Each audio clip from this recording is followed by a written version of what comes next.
down to the field, brought to you by El Pollo Loco. Here's Alana. All right, Joe, thanks very much. Yasiel Puig, one of only 3 right-handed position players in the Dodgers starting lineup tonight against Hernandez, and it appears that Yasiel Puig is beginning to find his power stroke. Time now for the Land Rover Performance Spotlight. Puig hit his first home run of 2018 on Sunday, back on Mother's Day, but he had another one tonight. That's back-to-back games with a long ball, and since coming off the disabled list, he has an average of .294 in just 6 games, guys. A little bit of home cooking maybe doing the trick for him with a return here to Miami, where he spends his off seasons. And a bunch of Miami connections we're going over last night. Yasmani Grandal be in the lineup tonight back in his hometown. Here comes Elieser Hernandez for his first major league start. Just turned 23 years old, native of Venezuela, who debuted in the majors last week. Couple of relief appearances, gave up a run on 6 hits over those 2 appearances, and tonight we'll get the ball as the starter. Against this lineup that'll begin with Chase Utley and Jock Peterson hitting second and starting in left field tonight. Justin Turner's hitting third and starting at third. Grandal's first start of the series. Bellinger's first start of the season in center. Same can be said for Max Muncy at first. And then Puig, Alana just detailed, hitting 8th, with Buehler rounding out the order. So here is Hernandez. It was supposed to be Caleb Smith, but they pushed him back to tomorrow. And here is Hernandez with his first major league start. Basic pitches, fastball, slider, change. I think the Dodgers will look at a youngster like this and maybe think about other ways to shake him up, stepping out of the box. Do we need to bunt a little bit more? When I look at his times to the plate from the stretch, they're a little bit longer. I know it's not a big part of their game running, but you might be able to do it against a youngster like this in his first big league start, not really concentrating on the whole game, but really thinking too much about the hitter. And so it'll be interesting to see how he goes against these Dodgers and how he's able to maintain his nerves. Signed with the Houston Astros initially out of Venezuela when he was 17 back in 2012, and then pitched 6 minor league seasons for them. Chosen by the Marlins in the Rule 5 draft in December. And the way that works is, if you want to keep him, you've got to have him in the majors the whole year. Now, he started the season on the DL, made a few rehab appearances down in AA, and now into the majors. But probably going to be some bumps in the road for him, for a guy who had never pitched above A ball prior to this season. Having to learn on the job before he's ready. That's just kind of how it works with the Rule 5 draft. If you do want to hold on to a guy and not have to offer him back to the team you got him from.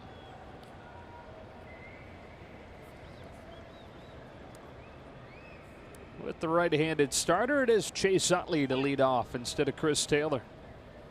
And off we go with a fastball down. It's 1-0. Dodgers trying to end this 5-game losing streak. Offensively, just 11 runs during this 5-game skid. And in the month of May, second to last in the National League, averaging 3 runs per game. Chase Utley making the youngster work already. Even in the minor leagues, Hernandez had trouble throwing strikes. The big league hitter is more discerning, so pitches at the minor league level that guys are swinging at up here, those borderline pitches a lot of times get taken. Utley cracks a ground ball into the shift. That's Miguel Rojas to throw him out. 1 away.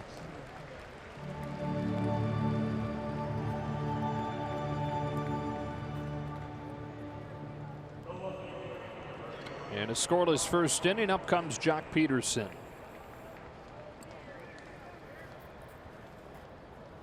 And Peterson struggles like a lot of these guys, corresponding with the bigger picture team struggles in the month of May offensively. Jock 147 this month. Hernandez pitches. She's downstairs, ball 1.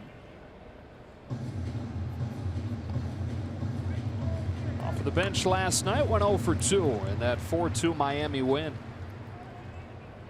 Wei-Yin Chen going 4 1/3 shutout innings. And The Dodgers getting to within 1 in the Puig home run. And as we've seen so many times, the salt in the wound comes later when they're able to make small rallies. But it winds up not being enough with the bullpen having given a couple up. 2-1 on Peterson. Looking for that complete game by not the starting pitcher, by the whole team. Every department at least up to average.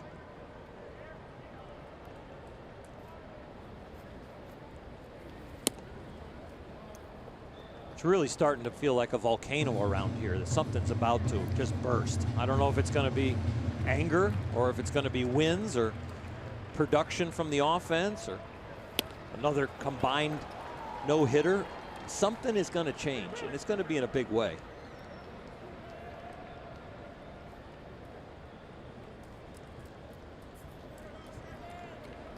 Full count on Jock Peterson here in a scoreless first inning. Hernandez pitches, and Peterson hits a bouncing ball off of the hands to Bour. And a couple of ground ball outs to start Hernandez's night. Yeah, whether that's somebody snapping, because somehow we've seen them keep it together pretty well through this stretch, or there's only one way to go, and that is up, having lost these 5 in a row and 8 of the last 9. You hope that that's done emphatically. Justin Turner, second game of the season for him.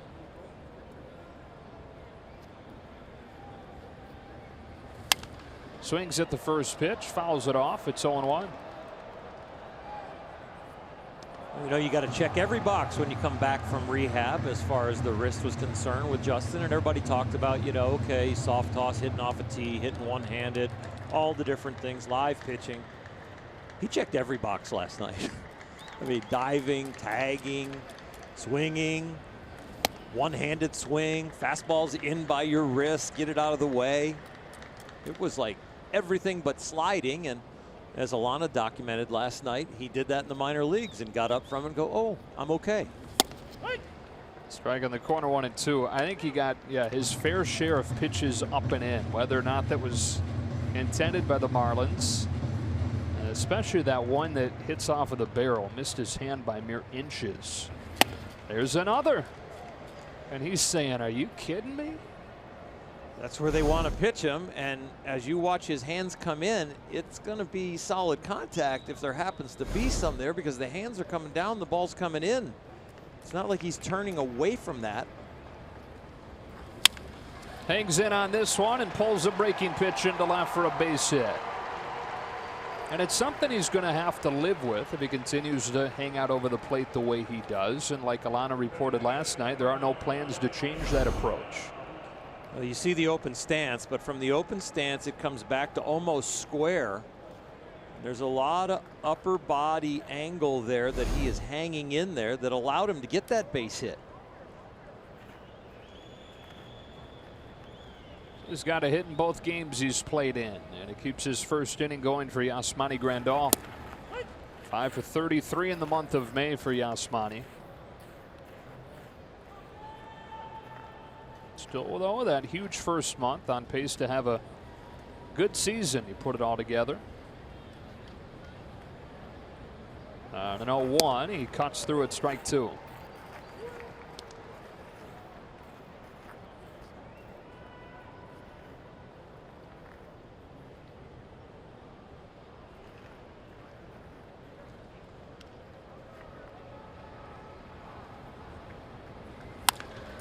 Hard ground ball up the middle with a diving stop by Rojas at short to get a base hit taken away from Grandal. Dodgers get a 2-out single from Turner, but nothing to show for it. Walker Buehler to the mound when you come back.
with Martin Prado, the veteran, to lead things off. Realmuto hitting above 400 against the Dodgers in his career, followed by Starlin Castro. Bour, Anderson, and Dietrich in the middle, with Rojas at short and Brinson in center. Now, Thursday against the Reds, Buehler retired 14 in a row at one point and was 1 out away from 6 shutout innings before Votto had that battle against him to extend it. And Jeanette hit the 2-run double to hand Buehler his first loss. His first pitch of the night is in there for a strike. The biggest change with Walker Buehler is he is working from the middle of the strike zone out now, compared to ball 1, ball 2 a little wide and then coming into the strike zone. And in doing that, a lot more strikes and a lot more effective. Quickly 0-2 on Prado.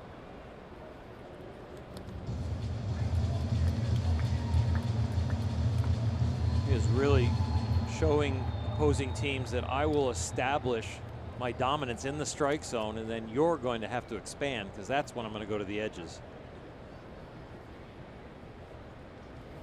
All fastballs to Prado. This one's banged on a line to Bellinger in center, and he plays it on a bounce, a leadoff single. So Prado's aboard, and here comes JT Realmuto. Another good night last night for him against the Dodgers, and he now has a hit in all 20 games that he's played the Dodgers in his career, hitting above 400 in that span. It is a short, compact swing, powerful, able to keep the bat in the hitting area for a long time. And doing that while you're at the catcher position on a daily basis, that shows a lot of strength, especially in your legs.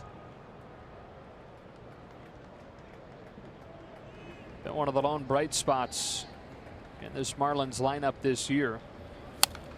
Started him with a fastball to 97, strike 1. As a team, 3.5 runs per game. That's dead last in baseball.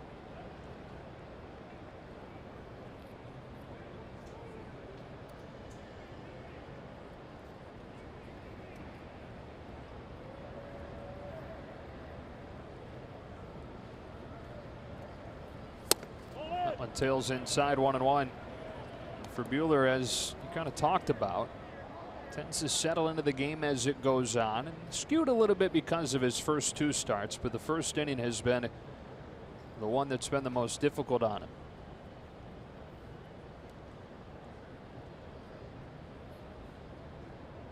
He deals the 1-1. It's fouled off, strike 2. I love the fact that he's pitching with his fastball here and establishing that. So many times guys with outstanding stuff expose their whole repertoire early, you know, show the changeup, the slider, the curveball, all first time through the order, and all of a sudden you don't have the weapons or the mystery to go through the 3rd time through the order. His 2-seamer and 4-seamer can take him a long way. Going upstairs with it here, and it's fouled back. 98.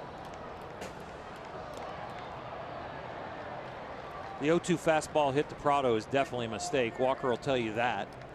He wanted to make a better pitch and left it up and over the middle.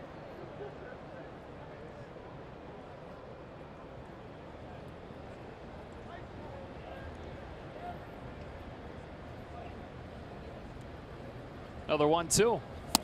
Slider got him on the inside corner. He missed his spot, but it's his first K of the night. 1 gone.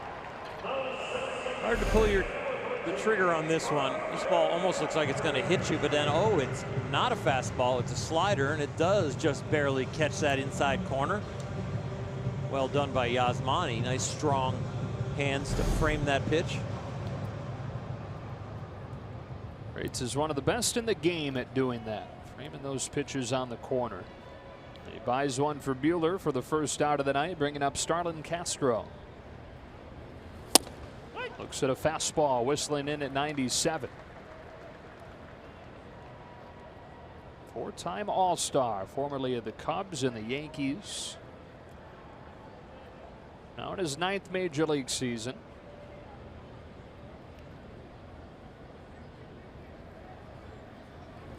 It's an All-Star a few times early on in his career, and then quietly an All-Star season last year with New York. Hit above 300 for the first time in years. Had a career high on base plus slugging. And then traded to the Marlins in the Giancarlo Stanton deal. On this 1-1, he chops it foul, and it's 1-2. Tried to fight off that 96-mile-an-hour two-seamer. It's like, get off of me. It's going to be hard at that velocity level and that movement.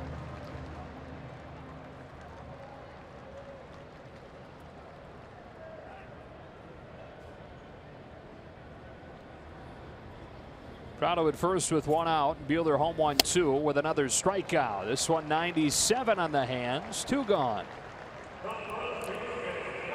12 pitches, 11 fastballs, 1 slider. Using the 2-seam, the 4-seam. With command, he could be dominant with just those 2 pitches. You're probably drooling watching the 2-seam move like that and touch high 90s. It's not quite as much movement as Kevin Brown's was, but I'm thinking of elite 2-seamers when I see his. Justin Bour, first pitch breaking ball missed.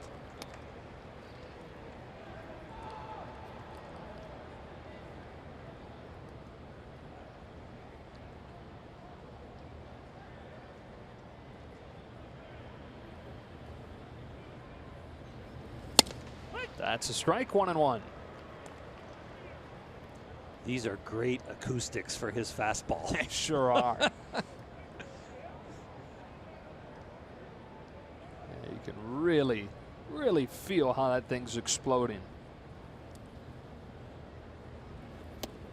2-1. If we weren't too worried about clanks, I would ask Yasmani to use a brand new glove.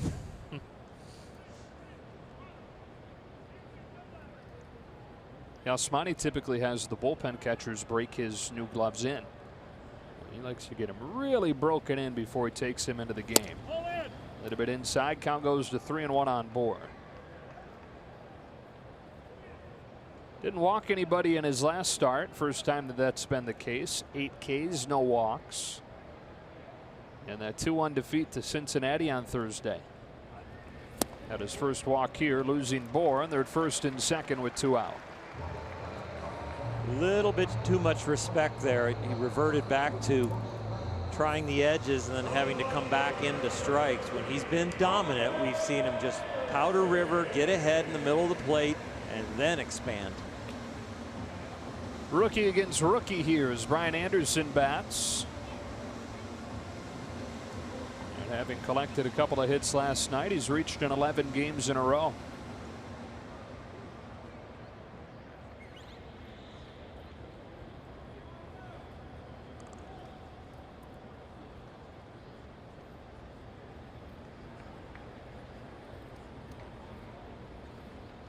Two on, 2 out. Breaking pitch for strike 1. Same way he started Bour off. I think he was giving Bour some respect for his left-handed power. Just getting a feel for the curveball right there.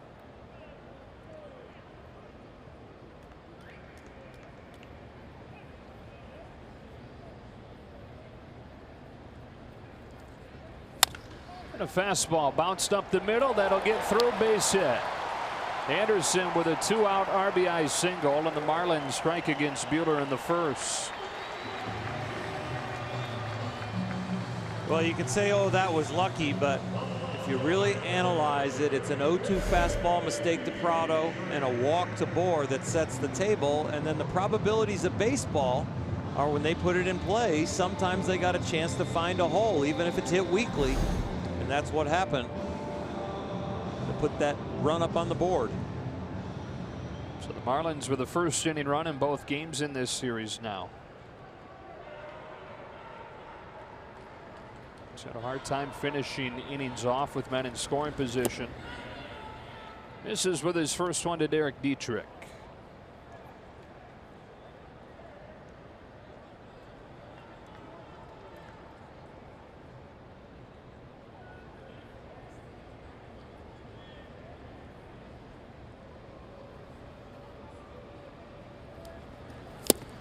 Sharp, 1-1.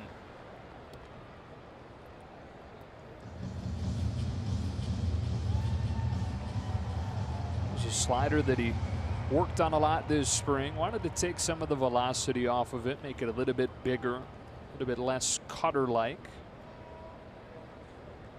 Well, that one was pretty cutter-like, pretty tight.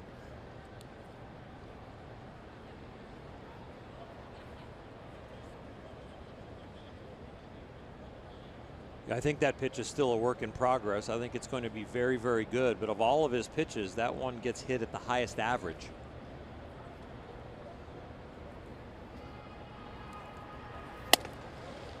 2-1. Average about 92 miles per hour last year, the slider did. It's more in the high 80s now. That one we saw 2 pitches ago to Dietrich was 91. So a little more similar to last year's. First and second with 2 out and a 2-1 that's fouled into the glove for strike 2.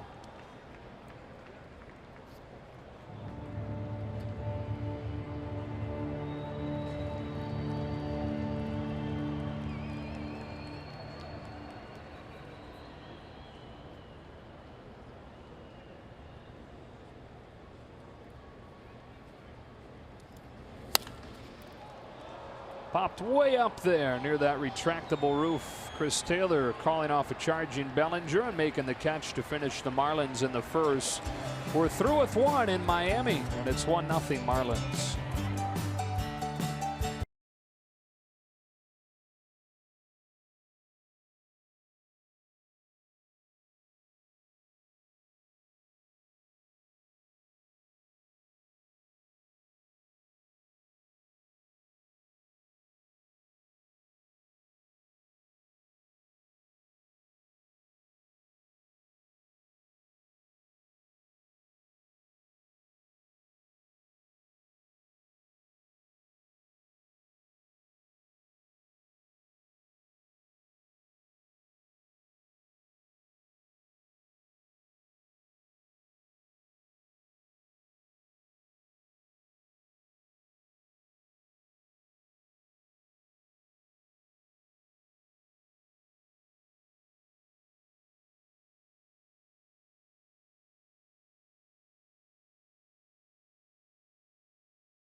Trying to build off the way he finished last night.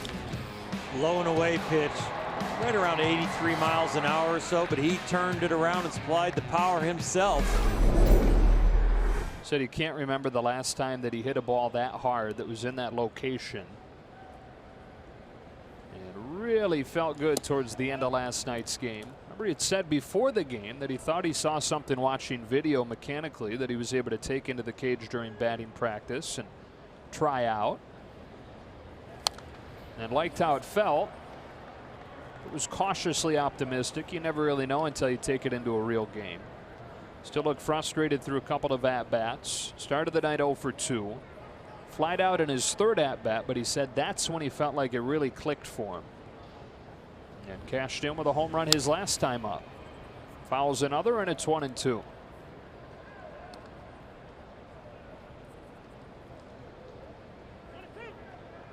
Taylor and Muncy to follow in this second inning against Eliezer Hernandez.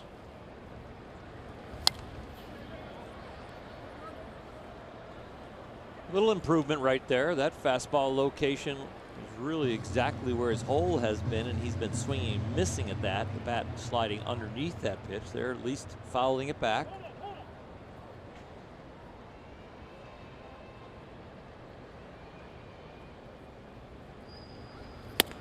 Takes it high, 2-2. I don't know what adjustments he made, but I like his swing best when I see a little less collapse of the backside and a little bit more top hand in the swing.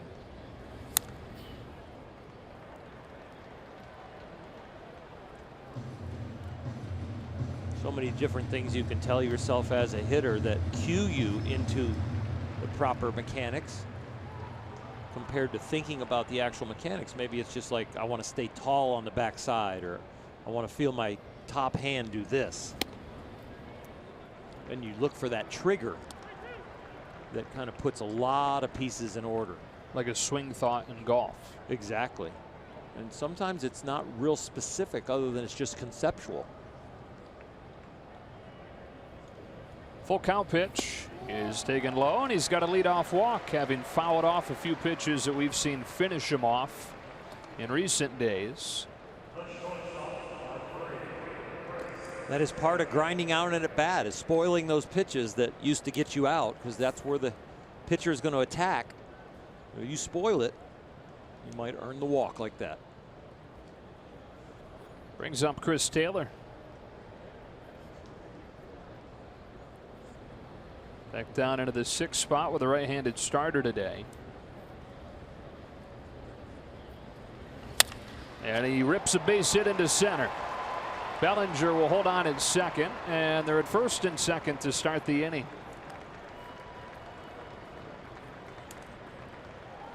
Well, Chris Taylor, a lot of observation skills going into this. A lot of first pitch fastballs from Hernandez, and Chris notorious of when he gets a strike on the first pitch, he's going to attack it.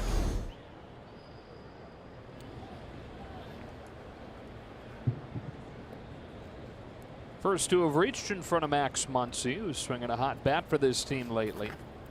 Really got it going against Cincinnati. These are the spots that have been the issue for this offense. Take strike one.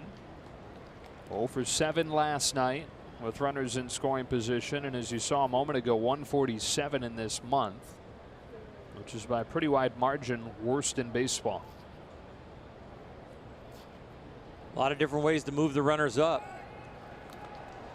Chris Taylor's been tagging up on deep fly balls last night on a couple, so even a deep fly ball here to any of the gaps, you might move up both guys and have second and third. Of course, you're looking for a hit, but also planning on all the different things that could help the inning. Generous outside corner, and it's 0-2. So Muncy's starting at first with Bellinger in center tonight, and it's his first start for the Dodgers there, but it's his natural spot where he's most comfortable. It's where he played most of his career at Baylor, and it's where he played most of his big league innings in Oakland. Behind 0-2. Back comes Hernandez with a fastball high, 1-2.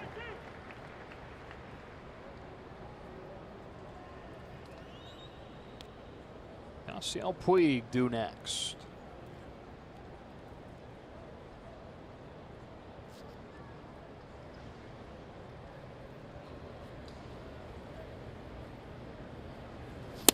Strike three call. Realmuto is set up outside. That pitch missed over the inside half, but Muncy took it. Ball comes back. Does it come all the way back to the strike zone? It does. Boy, it was on the inner half even. One of the first changeups he's thrown, and first time Muncy's probably seen that spin. It'll be a little different next time around in the order. First K for Hernandez tonight, and here's Puig. Was homered in back-to-back games after the first month plus of the season without one. Following his 28 home run campaign last year.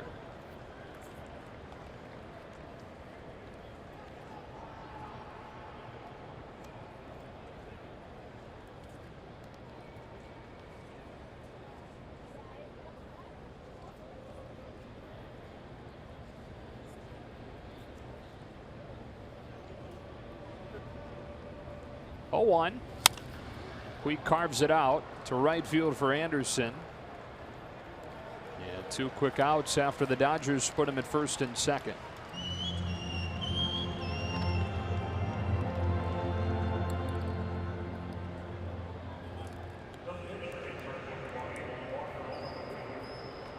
Seattle had a fastball to hit right there, an 0-1 fastball that was a mistake. They were trying to go upstairs and they threw it right down the middle. It falls on Buehler with 2 gone. And a 1-0 game in the second.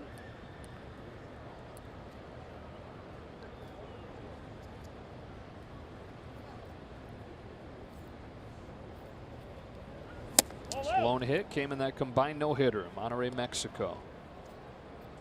He's got a good-looking swing, though, for a guy who hasn't had to use it since he was in high school. He's a really good athlete, and he's going to handle the bat well in the bunting department. I think he's going to be able to make contact when he full swings. He does here. A roller to second. Starlin Castro just in time to get him at first and finish the Dodgers in the second. Put the first 2 on, but then an 0 of 3 with men in scoring position and a 1-0 deficit.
Nissan. Choose Nissan today for great offers on our most exciting lineup ever. Shop ChooseNissan.com. And by Jack in the Box. Try the new Cholula Buttery Jack, part of the Buttery Jack family, only at Jack in the Box. Well, another way to look at Walker Buehler's relative struggles early in the game is this. First 25 pitches of the game, 294 against him, a 2-to-1 strikeout to walk ratio. But after that, opponents hitting 161, and his strikeout to walk ratio is better than 5-to-1. And it'll open the second with exactly pitch number 25. It misses up on Miguel Rojas. So now he can settle in. He's through 25.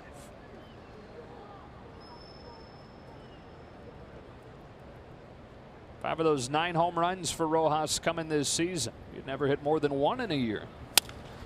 Yanks this one to third, and Turner's got it for a quick first out.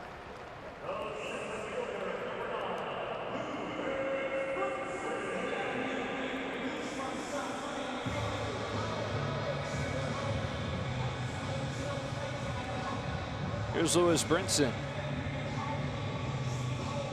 One of the highest strikeout rates in all of baseball for the return on the Christian Yelich trade from last year.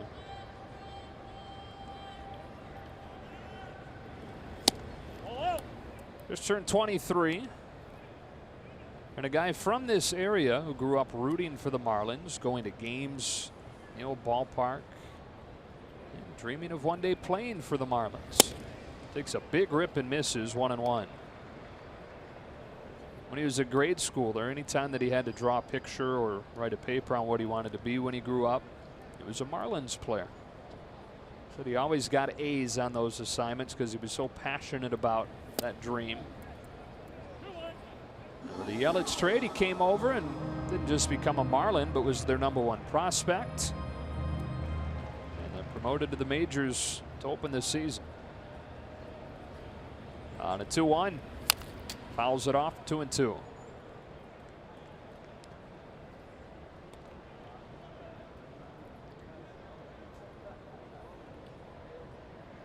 You talked about his long limbs yesterday. With that, the accuracy of the bat can wane a little bit if he doesn't keep a solid core. Little quarter-inch mistake for him is bigger because of the long lever system. Kind of like a tall golfer with long arms. If they kind of slightly move forward, they're going to hit a bigger fade than somebody that's a little shorter in stature with shorter arms. They make the same move and the same mistake, but the ball doesn't go as far off line. Same thing with a bat as far as the accuracy of trying to hit a pitch. A full count pitch, and he gets it by him at 96 miles an hour for the second out. Walker changing speeds between 96 and 98. Took a little off. Make that swing look long. You could just see the bar out there with that elbow unfolding, make that bat look long and slow. First at bat in the bigs for Eliezer Hernandez. And he punches the first one that he sees to Max Muncy at first. That is a lightning quick inning for Walker Buehler, who has settled in after crossing the 25 pitch mark.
Monday, May 21st, we're offering $1 Dodger dogs to all fans in attendance. Buy up to 5 Dodger dogs per person per transaction, because we know you're going to want to fill up on them on May 21st when the Dodgers host the Rockies. Visit Dodgers.com/promotions.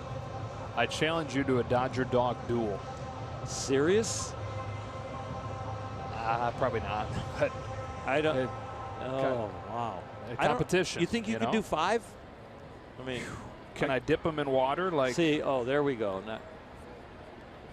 I don't want to taint the Dodger dog like that, but thinking about the hot dog eating competitions on the 4th of July, that's how they do it, right? What is it? Chitwood? What's his name? Kobayashi is one of the guys. Strike one on Chase Utley. I think the crown has kind of been passed, right? Kobayashi's been passed up. Yeah. Joey Chestnut. Joey Chestnut. That's who you're thinking of. That's what I was thinking of. Yeah. He dips his in water.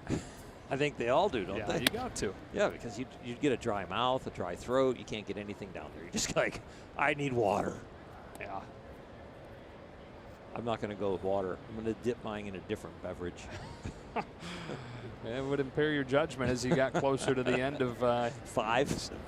1 and 2. Nice looking change up from Hernandez. Second trip to the order for the Dodgers. They had a couple of hits and a walk against Hernandez the first time around. Yeah, there's the sponsor of the hot dog competition, right? Nathan's. Yeah, Nathan's hot dogs put out a lot of them. Shoots it against the shift. It backs up Rojas, whose long throw is in time to get Utley. You know, when I have a Dodger dog with the mustard and the onions and the whole process, I don't want to eat it fast. It's one of those foods that I like to savor. It's because I just think, you know, there are certain things you hanker for a while, and then all of a sudden you get to have it, and I go, no, I'm taking this slow. I guess I'll win then. You will, yeah, but I will enjoy the competition more than you. With one out, here's Jock Peterson. Takes one in the corner for a strike. Well, I told you about my victory burgers, you know. Anytime I won a home game at Dodger Stadium, the drive home, the family got In-N-Out burgers. So that was our reward for Dad getting a W or the Dodgers winning. I can't remember if I got a no decision, but if we won, we still win. I think the kids talked me into that. It's about the team win, Oral. That's, yeah. If I win, I get 2 double-doubles with sauce and onions, raw. If the team wins, I only get 1 double. Fair. 0-2. Soft grounder to the right side. Castro.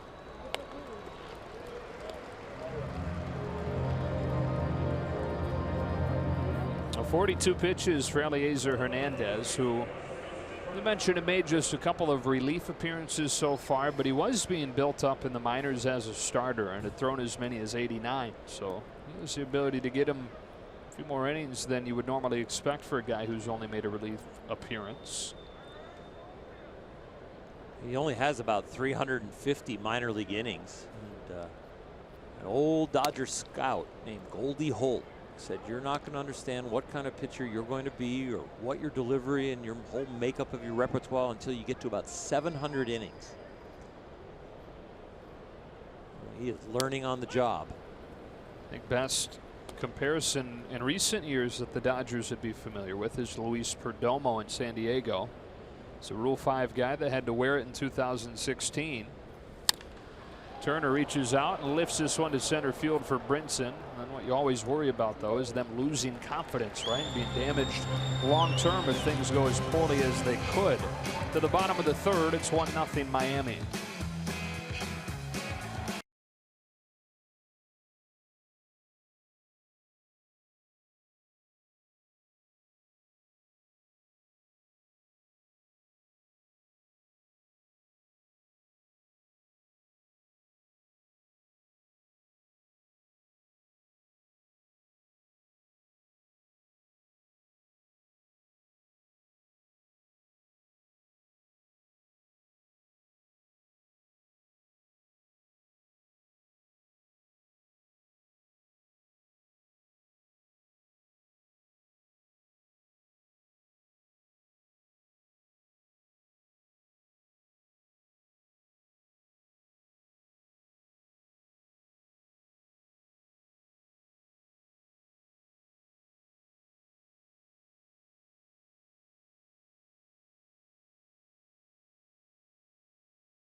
Side, Joe and Oral, and Walker Buehler first inning, a little bit rocky, gives up a run, but very quick, very efficient in that second.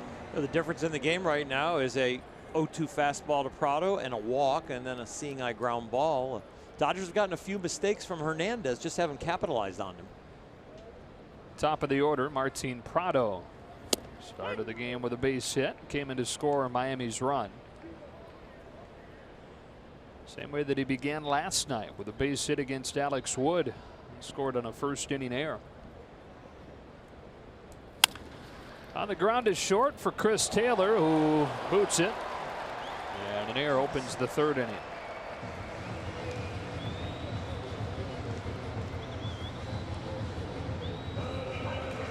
It's another category less publicized because it doesn't rear its head as often, but the defense has dropped off in a lot of ways from last year as well. It's a very routine ball. Chris Taylor knows he should have had it. He's beating himself up probably more than we will.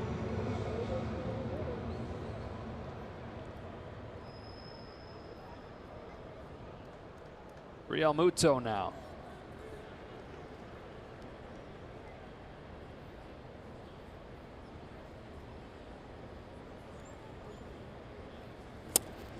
Started him with his slider, caught the corner for a strike.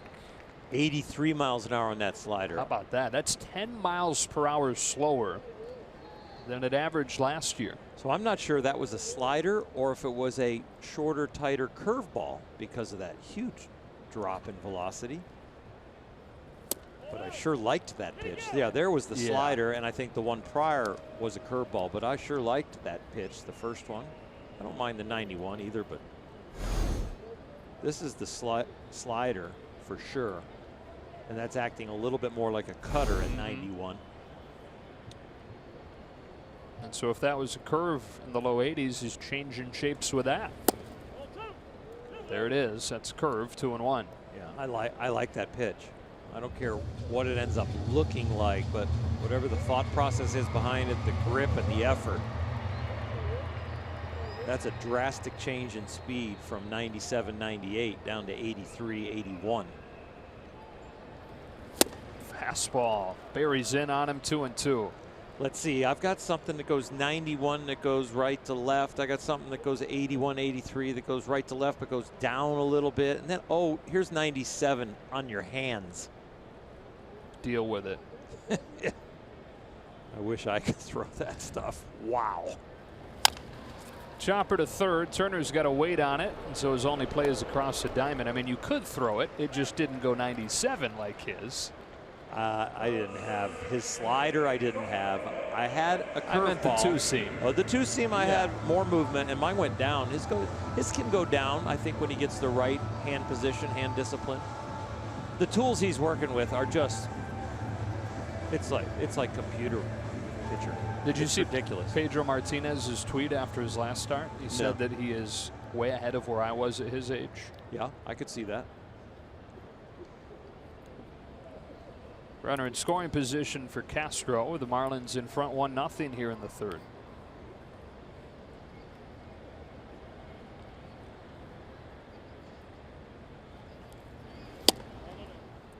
Ball one high.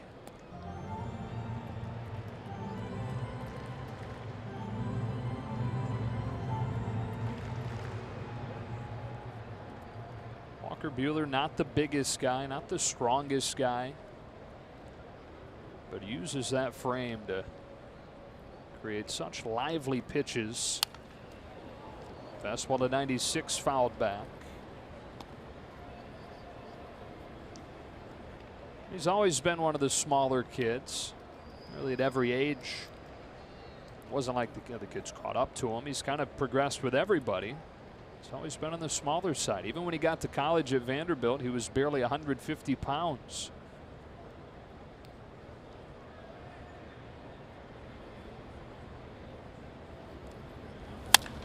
Hard ground ball into center, base hit. They're giving the wave to Prado, and he will score. RBI single, Starlin Castro makes it 2-0.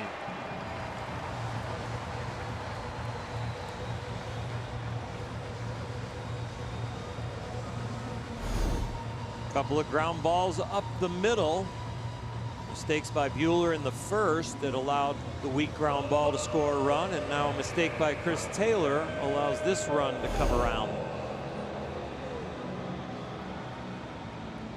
So an unearned run. Prado scored both of them tonight. And Justin Bour, the hitter.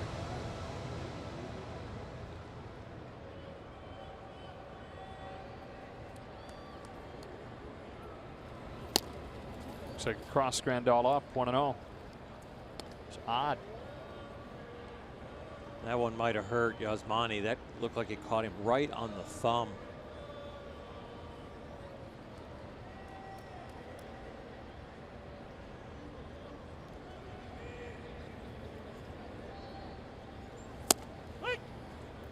Ball and a strike. What Yasmani was thinking, two-seamer, maybe it should be down, then it ends up there where a four-seamer is. And boy, it just hits right there at that base of your thumb. That can be a shocker.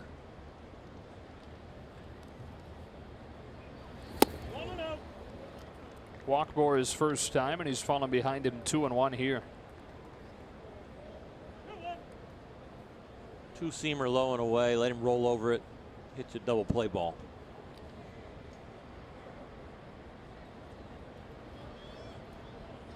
There's also about 5 other pitches that would be really good because of his stuff. And they're coming in. Miss him by much, ball 3. And Bour not a guy that's going to chase, at least not this new version of Justin Bour, who's seeing as few strikes as anybody in baseball and doing a good job at not chasing them. One of the highest walk rates in the National League. Fouls that one off, 3-2. He's doing his best impression of Joey Votto this year. Yeah, a little bit.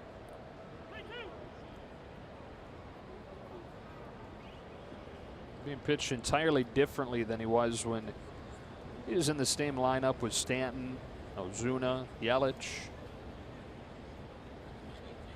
Here's Buehler's payoff, and he strikes him out with a high fastball.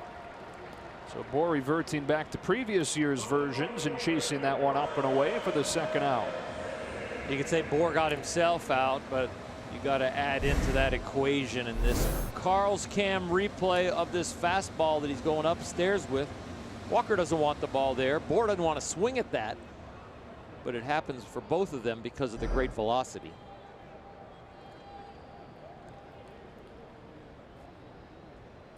With 2 gone, Brian Anderson drove in the run in the first inning with a 2-out single. Swings at the first pitch that he sees here and hits a lazy fly to right for Puig. That does it for the Marlins in the third, but they add one, taking advantage of the error on Chris Taylor.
Fourth inning, the Miami Marlins under new ownership this year.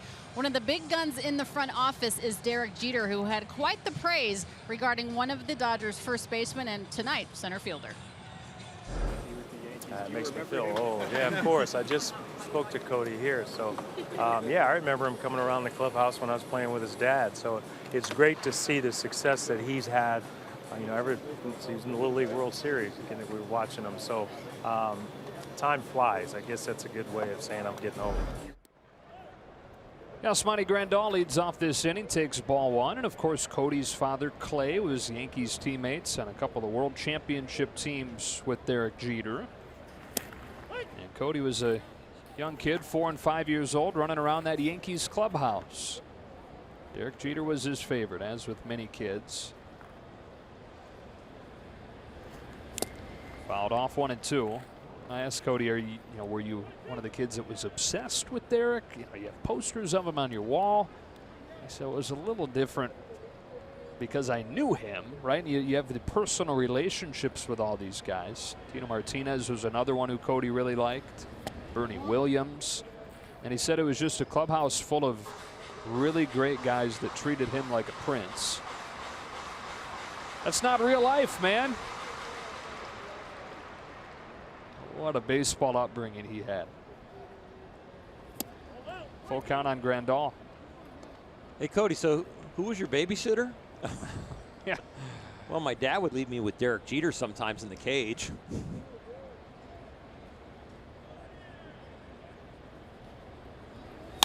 Grandal hits this one well to deep right center field. Brinson's back on it at the wall, and there it goes. Grandal with a home run, and the Dodgers on the board in the 4th.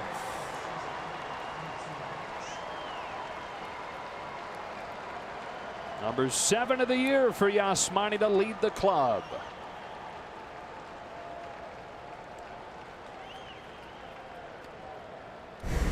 Time to look at the Volkswagen replay, and Yasmani will watch this a few times because that's a pretty swing that he's going to want to duplicate the rest of the year. A couple of solo shots last night for the Dodgers produced runs, and a third one here in this series gets them their first tonight. And gets Bellinger to the plate. He takes ball one low. There's a story of Cody hitting in the cages at Yankee Stadium when he was 5, and Jeter walked up and was watching him and said, "Man, you didn't get that swing from your dad." Giving Clay a hard time. All Cody ever wanted to do, hit, hit, hit. And a hitter's count here. Takes a strike, 2-1.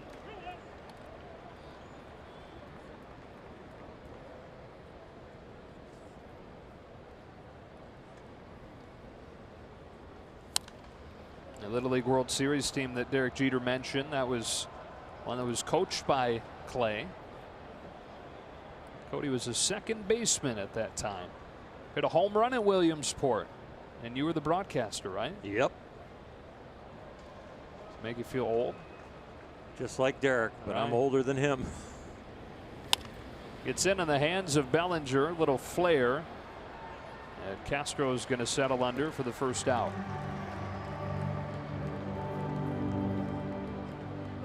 Castro caught that ball kind of as a rover, but I think Anderson in right field would have got it anyway. A lot being written and talked about with all the shifts, and even beside just moving people over all to one side, but actually turning infielders into semi-outfielders.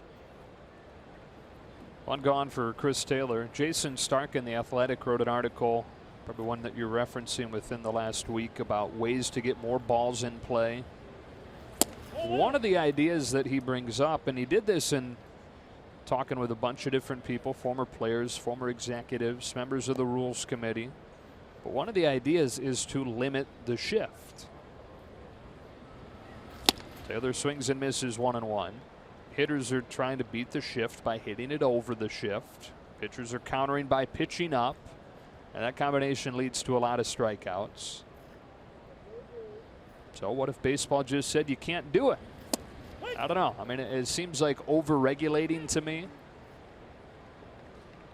The NBA talk about, man-to-man defense and zone defense. You've got the 3-second rule. There's places in other sports that you're not allowed to do certain things positionally. Taylor down on strikes, 2 away. Can't hit the wide receiver in the NFL after 5 yards. Who knows if the players and the game will adjust back as you see these different tangents develop, or will the game have to be changed slightly as far as the rules? With 2 out, here's Muncy.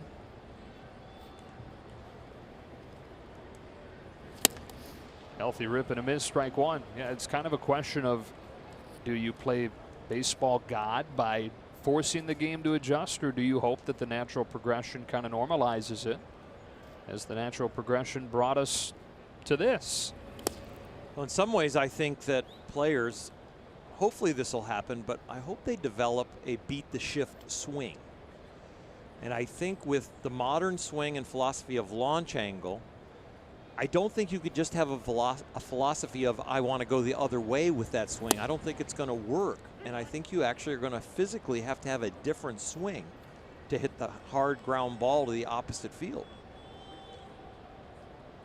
And that's playing the game. You know, that's playing baseball compared to playing home run derby or launch angle derby. In this game, we saw Chase Utley attempt to do it. He just didn't get the ball far enough over to the left side, but he hit a ground ball to the right of shortstop when they had him shifted. Muncy hits a fly ball the other way. Playable for Derek Dietrich. And the Dodgers finished in the 4th, but on the board against Hernandez with a solo shot from Grandal. T-Mobile presents Hats Off for Heroes, because no matter where you serve or when you served, T-Mobile stands ready to serve all military families.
Dodgers getting on the board on the top of this inning on a Grandal home run.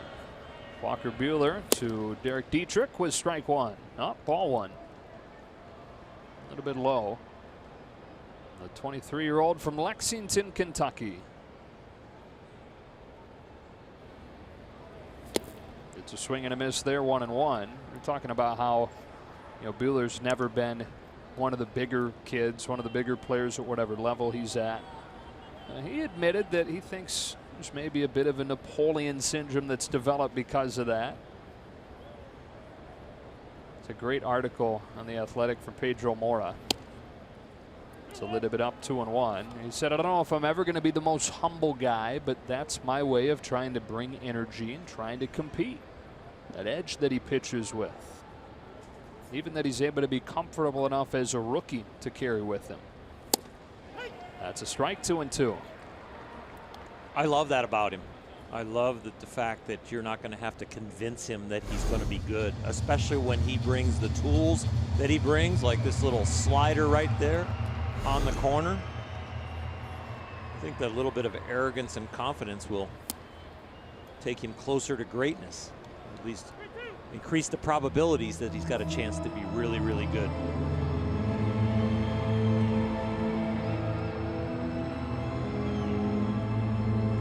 Rojas and Brinson to follow here in the fourth with the Marlins up 2-1. Dietrich takes a leadoff walk. Second free pass issued by Buehler. Download the app, play for free, start your streak, and compete to win $5.6 million. Download Beat the Streak today in the App Store or on MLB.com/BTS. Well, third time in the first 4 innings the leadoff man is reached, and each of the first 2 times came in to score. So Buehler trying to change that trend with the bottom of the order here.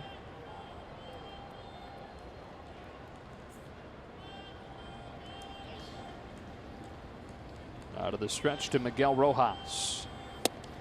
Breaks one off, strike one. Dodgers trying to break a pattern for when they climb back into a game, get a shutdown inning and keep that momentum. It's a story we hate to rehash, but last night looked like they were coming back, and all of a sudden the bullpen gave it up, and you lose that momentum, that energy that you feel in a club, or when you hit the dugout, like, let's get more, let's go. But you hit the dugout, all 8 guys, 9 guys arrive in there, you start to have that banter in the dugout, and you're trying to pick each other back up instead of adding on.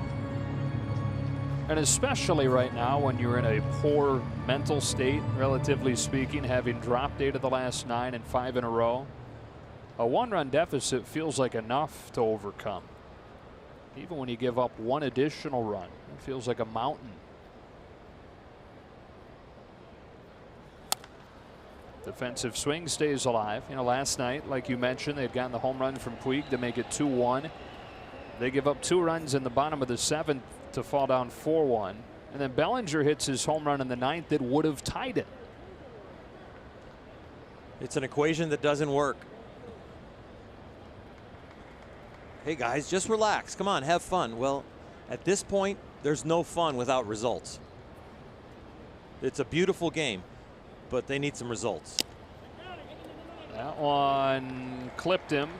Now you're going to say clipped the bat, and is an out. Now the runner's between first and second. Dietrich not knowing what's going on. That's a double play.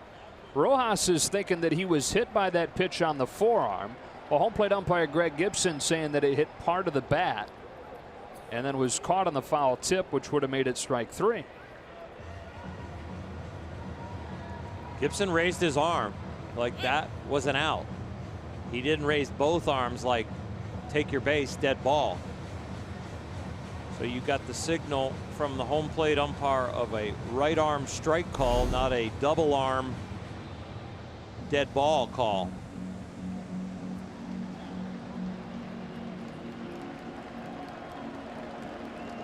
I don't think Rojas is lying.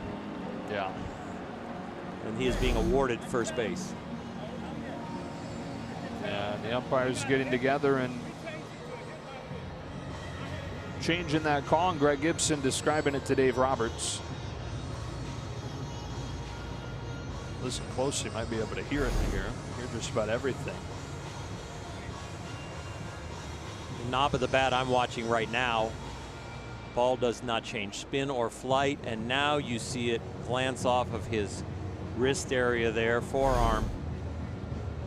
And you saw the ball change direction when it hit him on the arm. So the only thing Dave Roberts could really stand to argue at that point is that he dipped his arm down into the zone, but he was still pretty clear of the zone at that point. And instead of a double play, it's first and second, nobody out, with a walk and then the hit batsman on a 2-strike pitch.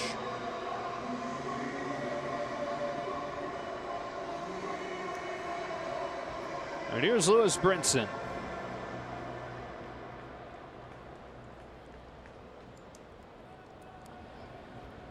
I'm just waiting for that borderline call that looks like it should go to the Dodger way, and maybe Dave explodes on an umpire. Strike of the knees, and as we know, it's not his style, but not at all. But again, like I said, there's a volcano brewing somewhere. I don't know who it's going to be, but there'll be a lot of candidates. A bullpen piece that gets squeezed on a walk, the pitcher might go crazy. Could be Dave. Could be one of our base coaches on something that happens. I just feel like in my day, you'd have reached that point by now. Somebody I don't know would've. if it had been. Somebody on our team would have. Yeah. Somebody would have snapped.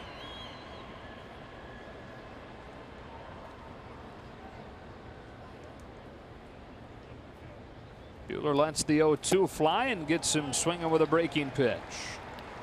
It's great location with that pitch. You got a guy up there with a long swing, an inaccurate swing, so you don't want to throw him a breaking ball for a strike and speed up his bat.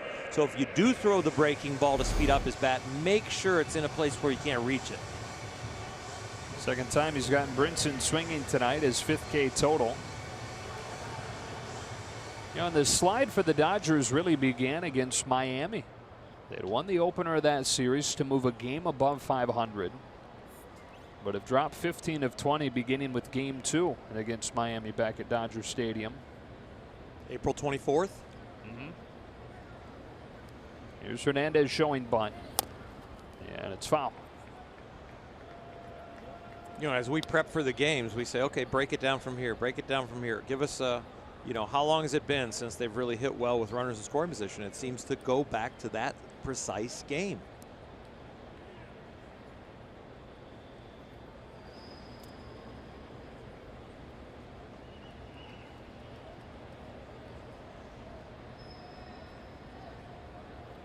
First and second with 1 out. Eliezer Hernandez trying to move him over.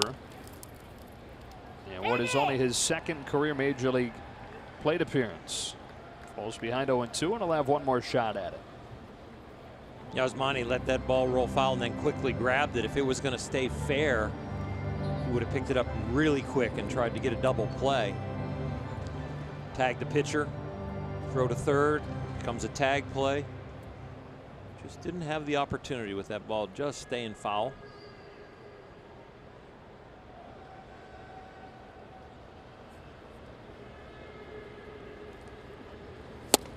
Takes one right down the middle for strike 3. Looks like they've taken the bunt sign off. Hernandez watches it. 2 gone here in the 4th. Now Martin Prado, who is heating up from Miami, comes up. What is only his 16th game of the season. Just the first month recovering from off-season knee surgery. It was activated in late April, just after the Dodgers saw the Marlins. Nightmarish first few weeks, but 3 for 6 in this series. He's kind of the Chase Utley of the Marlins. This guy really knows baseball, talks the game all the time. It's like having a coach on the roster. Take strike 1. He's 34. This is his 13th year. And these kind of guys, you know, it's not only are they in uniform, but you know, the coaches sit in the front of the bus, the players sit in the back. So now all of a sudden you've got a guy with some maturity and wisdom back in the middle of the culture, back in the middle of the conversations that break out. So if things break out on a team where there's a little bit of a mutiny or people are going down the wrong avenue as far as how the game should be played, there's ears and a mouth in the back that can sway the conversation, that can move the needle in the right direction.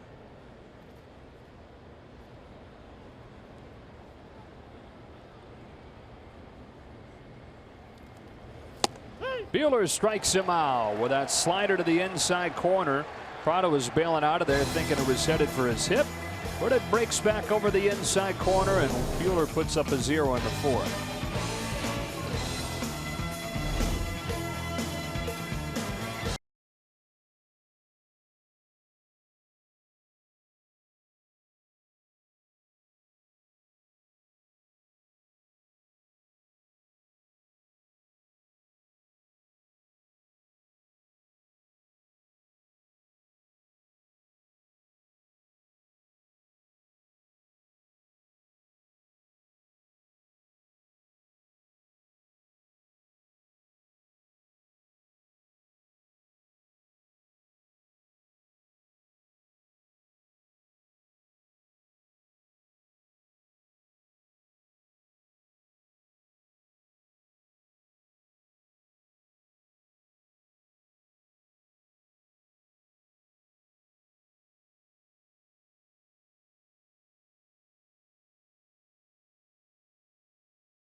BMW. See a Southern California BMW Center today for exceptional offers or visit SoCalBMW.com. Eliezer Hernandez, who just turned 23 years old a couple of weeks ago, has given up just 1 run through 4 innings in his first major league start. You never want to get a toothache, right? Well, he got one during spring training, and it's actually kind of turned into a positive for him and for the Marlins. Delivered strike 1 to Yasiel Puig. Mentioned that he's a Rule 5 pick, so they have to find a way to keep him on the major league roster through the entire season or offer him back to the Astros. And if they think that he has a good future, of course they're going to want to do that.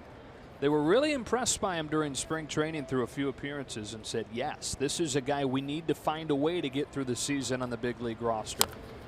Little dribbler in front of the plate that Realmuto picks up and throws Puig out. So his tooth starts aching in early March, winds up leading to a surgery. He's got to have the tooth removed and put him on the shelf for a few days, but they took their time bringing him back. Didn't throw for close to a month, and then he needed to ramp up. Well, you can go to the minors if it's on a rehab assignment, which his was, and you can spend up to a month there as a pitcher. So they used all that time and didn't get him to the majors until May. So really they bought a full month of the season where it's going to be tough at times for a young guy like this. But a full month they were able to get through thanks to that toothache. 1 ball and 1 strike on Walker Buehler.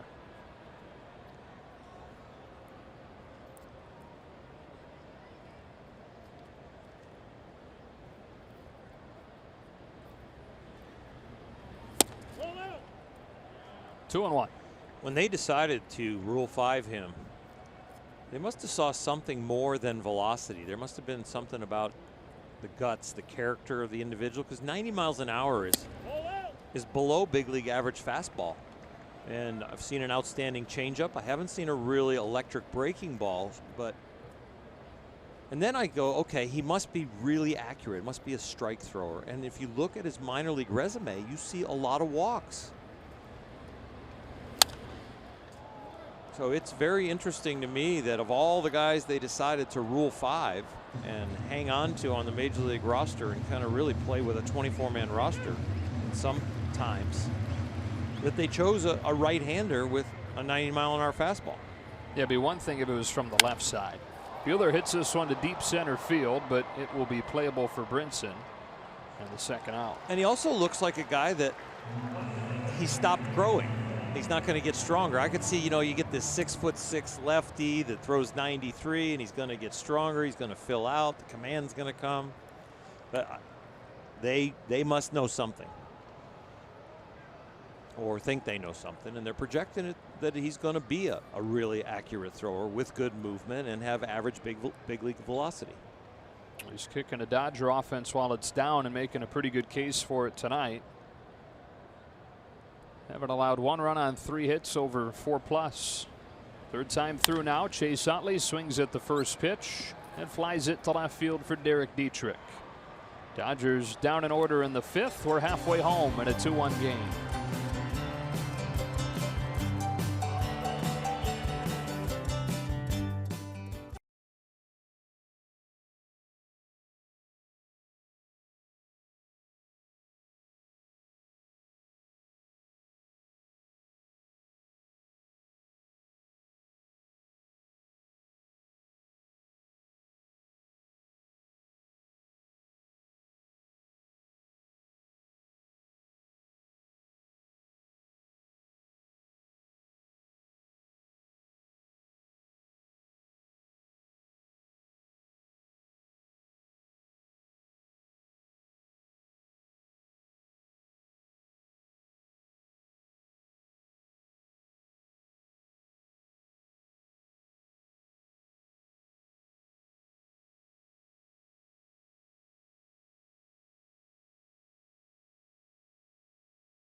Justin Turner as he works his way back from injury. Plus, Turner is mic'd up on his bobblehead night at Dodger Stadium.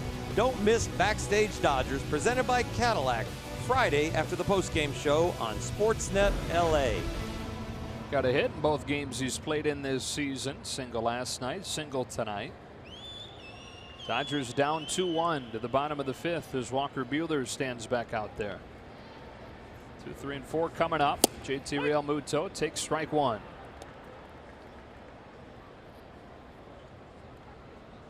A 20-game hitting streak against the Dodgers for this guy. That is the longest to open a career against the Dodgers ever. But 0 for 2 so far tonight. And behind 0-2.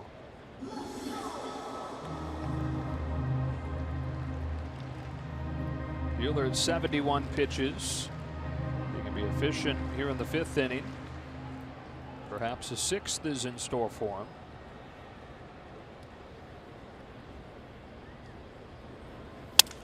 Breaks the bat on a pitch that just ate Realmuto up for the first out of the fifth.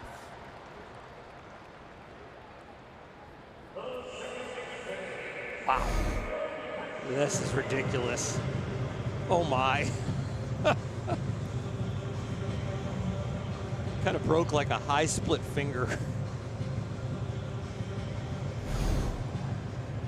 Get a whole bunch of bats like that, and you can start a forest fire. We'll see.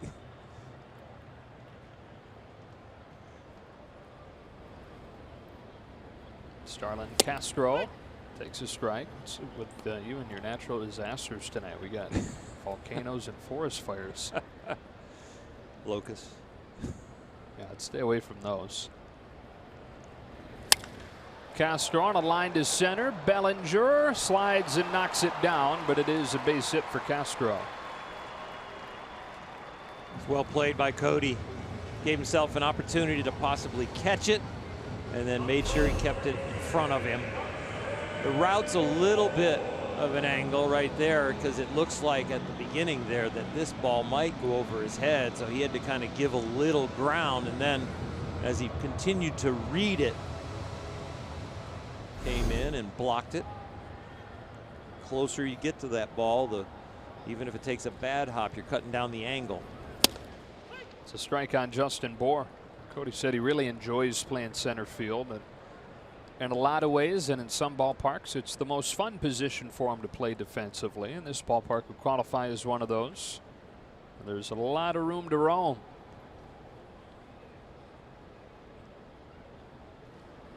And he was an outfielder before he was a first baseman growing up.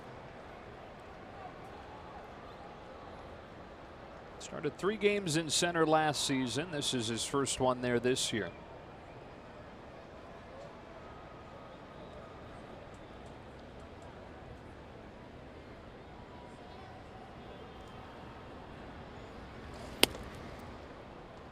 One and two on Bour.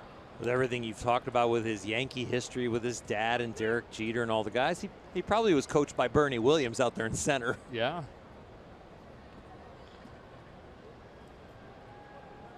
And the cage with Jeter, and shagging fly balls in center with Bernie Williams. Just another day. 2 and 2. Well, and you said Tino Martinez part of the story, so first base.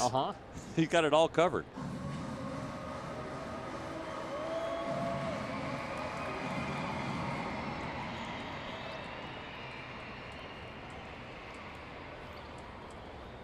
Castro at first with 1 out.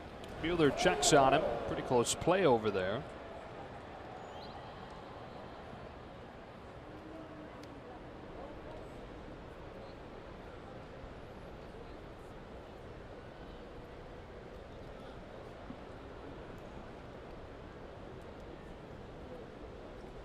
Last time against Bour, struck him out with a fastball that was up and away.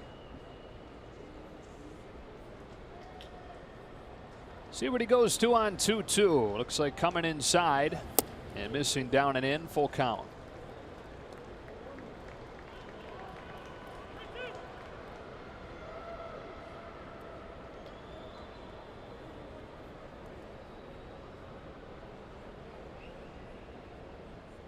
Next pitch would be the 80th. Still no real action down in that bullpen. Castro runs. Bour dribbles it along first, but foul off his foot, and we'll do it again. A 5th start for Walker Buehler. He's gone 5 innings, 6 innings, and 6 innings. High pitch count of 94, the other 2 at 93, and then his first start against these Marlins was at 89 pitches, so he's creeping up against it. Somewhere under 100, probably high 90s where he's going to end up.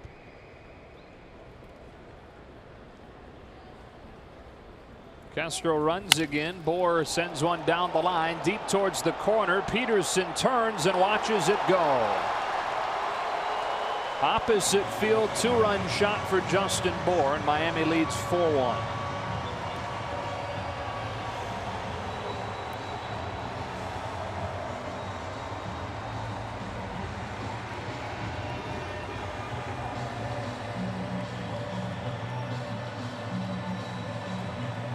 Two very powerful things in combination. Bour's swing and Buehler's arm.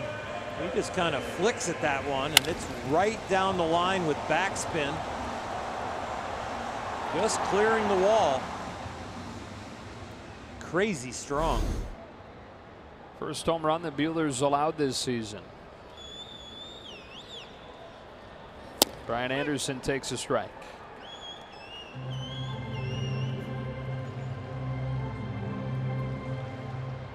Yeah, you were right about that. Strength from that guy. He's in the home run derby last year. Hit 22 home runs in his first round in this ballpark. Put on quite a show for his hometown fans, but got beat in that first round by Aaron Judge, who happened to hit 23. Well, the velocity of the pitch and where it was and the swing, a lot of times you just knock the bat out of a hitter's hands. But he's so strong that he was able to keep the barrel up, get the ball to backspin, and just hit the ball solidly. I mean, there was no vibration in that swing as far as it feeling like the ball was overpowering the bat.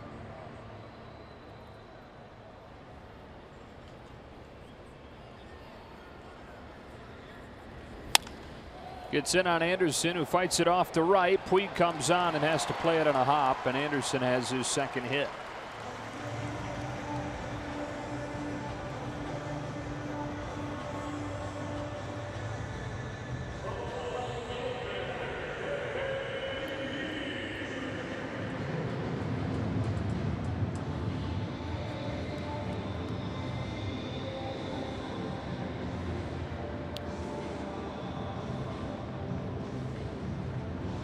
No action in the Dodger bullpen. I think Dave Roberts trying to get Walker through at least this inning, especially when the score's a little out of whack at 4-1. Here comes Buehler to Dietrich with ball one low. Got plenty of time in the batting order. Jock Peterson in the 2-hole leading off next inning. We've talked about it for the Dodgers, but really it's the same case for the Marlins in that it's kind of been a race to get to 4 this season. Runner takes off on a ground ball that's past a diving Turner, who is over there in the shift. Puig comes up gunning to the cutoff man Utley. 4 consecutive hits against Buehler, and they're at the corners with 1 out. Justin Turner, look out at second base right now. Runner is running, Justin is holding his position, and then that ball just finds that hole.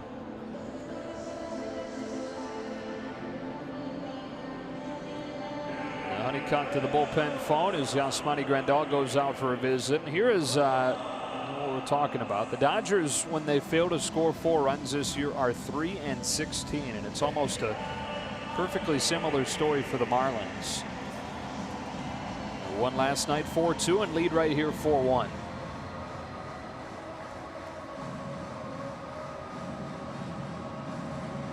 Who will it be from Mark Pryor?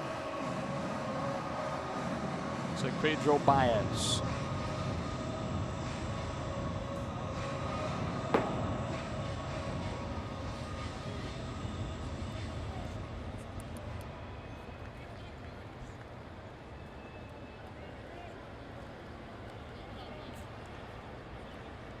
7-hitter Rojas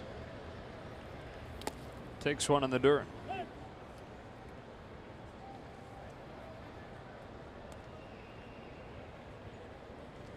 A season high 4 runs and a season high 7 hits allowed by Buehler,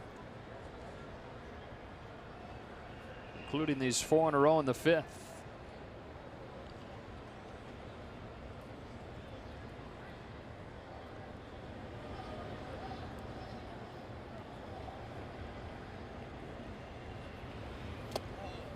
Two and 0.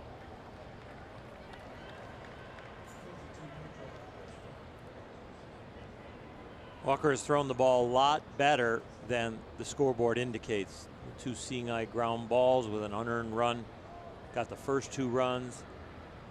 The home run by Bour, those are 2 legit runs. But other than that, this jam and what's gone on, it just seems like no matter what's happening right now in this string of games for the Dodgers, they're inches off or they're moments off, and it's just not coming together. It is so frustrating. It's almost getting to the point where it's laughable that the breaks they're getting. Or not. Yeah, or not. When I was saying the breaks they're getting, I was thinking bad. Right.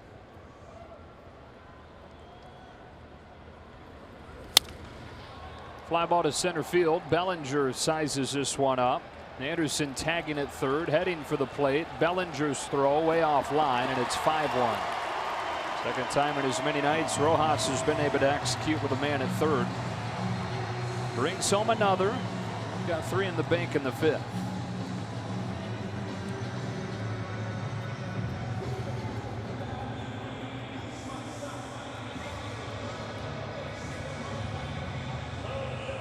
So now the goal for Buehler is to be able to finish off this 5th inning. The 8-hitter Lewis Brinson headed up.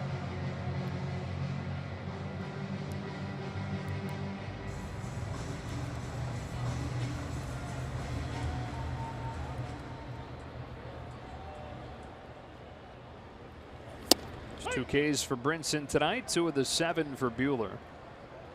1 shy of matching his high, which he set his last time out.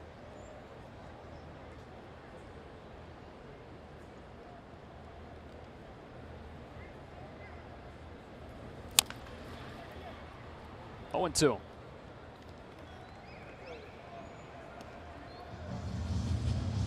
I know each outing, especially early on in a pitcher's career, is a learning experience. What's to be learned from this one for Buehler? I think early on, a little bit too much respect for Bour. Built his pitch count, but then Bour ends up hitting the home run, so maybe the respect was due. I think a few too many mistakes early in the count to fall behind, and then once getting ahead, didn't really have as many really quick put-away pitches. And I think he'll be a little frustrated with the efficiency of the breaking balls tonight. I like the way he came out of the gate, really trying to establish the fastball and attacking.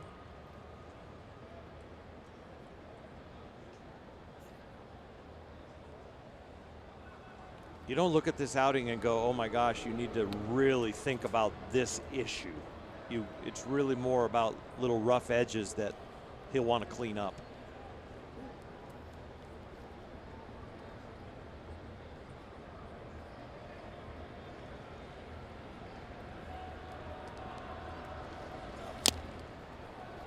For the glove of Grandal, and it stays at 1-2 on Brinson. Same theory here with Brinson. Slider speed bat, meaning the bat speed is not really that good. He can't catch up to your fastball. So if you're going to throw him a breaking ball to get him out, make sure it looks like a strike ends up a ball. Don't speed up his bat by throwing an off-speed pitch for a strike. Fastball in. Tomahawks at foul.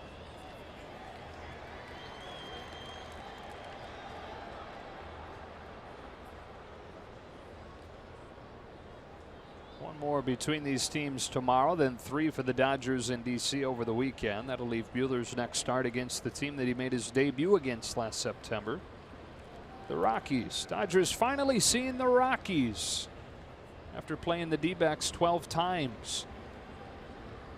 Another 1-2. Bouncing ball to Utley at second. And that does it for the Marlins in the fifth. Probably does it for Walker Buehler's night. They score 3 times and lead 5-1.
Brought to you by Nissan. Choose Nissan today for great offers on our most exciting lineup ever. Shop ChooseNissan.com. And by Carl's Jr. Take your mouth to Memphis, the call of Carl's. Back in Miami, glad you're with us. Dodgers down 5-1 as this game moves along to the sixth and into the Marlins bullpen with Junichi Tazawa trying to protect this lead for Don Mattingly. Dodgers haven't seen a lot of split finger fastballs. Tazawa will throw that almost 20% of the time, whether you're right-handed or left-handed. Fastball is going to be in the low 90s. But for a reliever, he's got a wide array of pitch selection to choose from. Look at 2, 3, and 4 in the Dodge order. Jock Peterson to lead it off. The veteran deals fouled back, strike 1. Tazawa over from Japan, just shy of his 32nd birthday now. 7 years with the Red Sox, including some really good ones out of their bullpen. Now in his second year with the Marlins and has not been nearly as good. His ERA is around 6 since he came to Miami.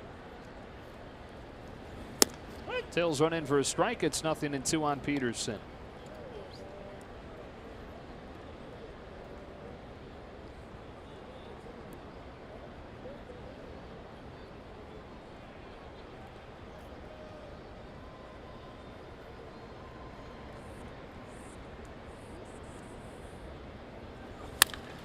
Driven to center field.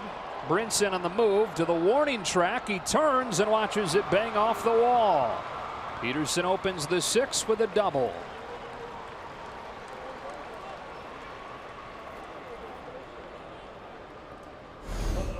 It's a start.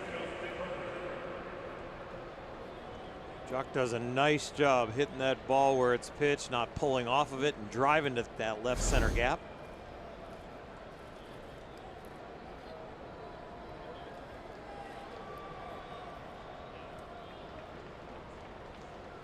And now Justin Turner.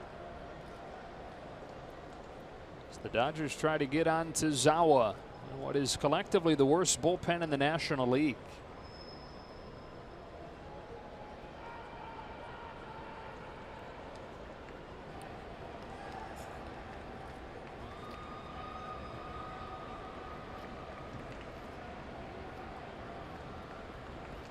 Tazawa to Turner.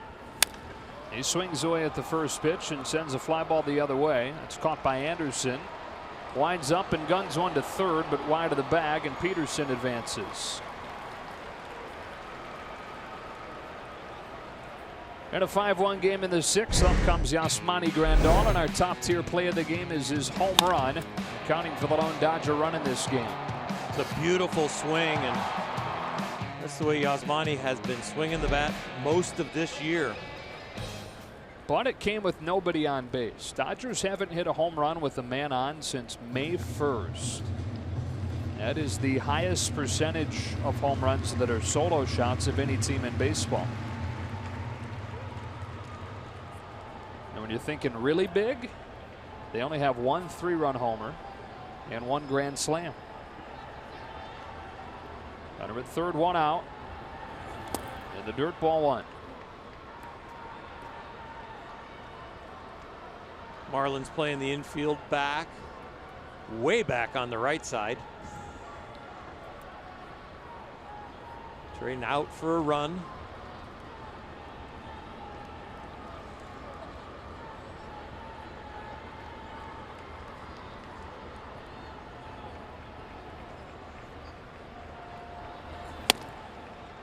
Two 2-0 on Grandal. I can honestly say I think that's the deepest second baseman I've ever seen. Really? With a man on third. Yeah. And less than 2 outs. I just can't remember another one because this one's kind of making me laugh. So that's why I'm thinking. I don't think I've seen this. On a 2-0 pitch, he takes it high, ball 3. Yeah, I mean, we've seen some funky shifts, but in this situation, you're right.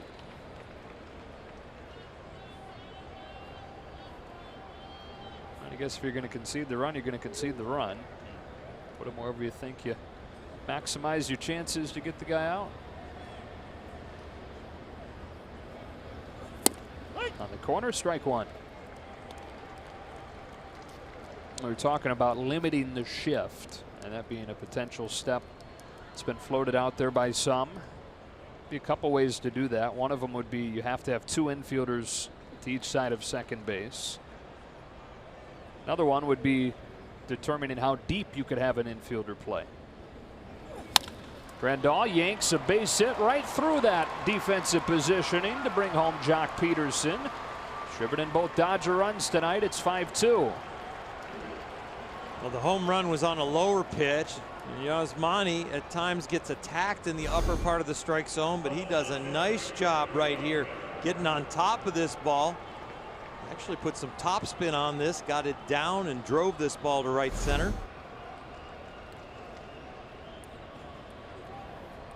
So the offense showing some life here in the 6th inning. Bellinger to the plate.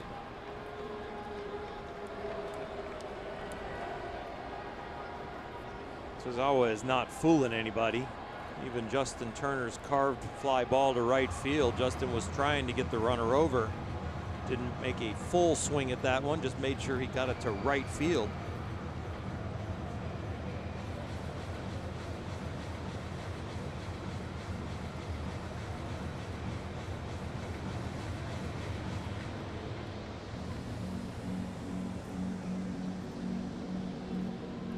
Yasmani back in his hometown today, where he stayed and played his college ball at Miami. Said he'd have about 10 friends and family here tonight. Kind of old hat at this point.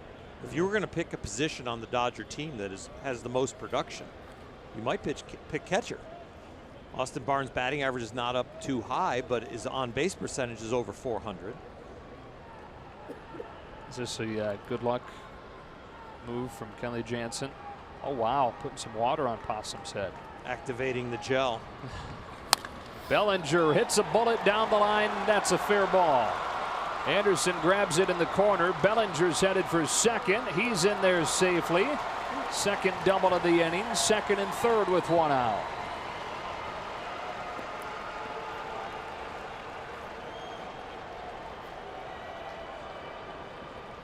Home run last night, late in the game. Now Belly with another good swing here. Little cutter on the inner half that he stays on. Hits the ball on the line, doesn't roll over this. A little more height to his swing. staying a little taller, not dropping down, and not quite as big a uppercut. And I guess whatever Kenley Jansen was doing to Pastime there, he should keep doing.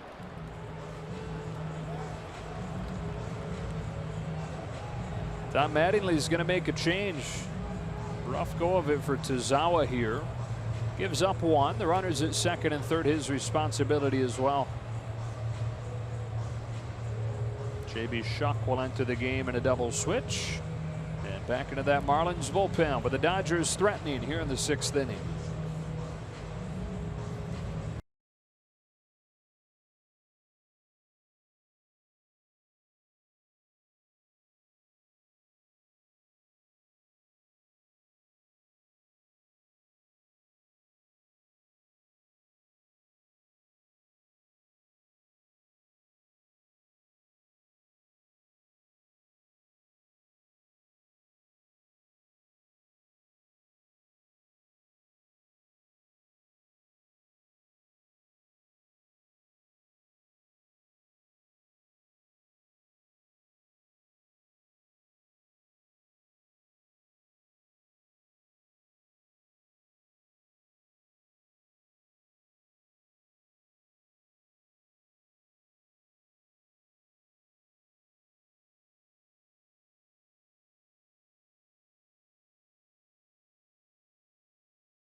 Second and third and one out. Chris Taylor headed to the plate.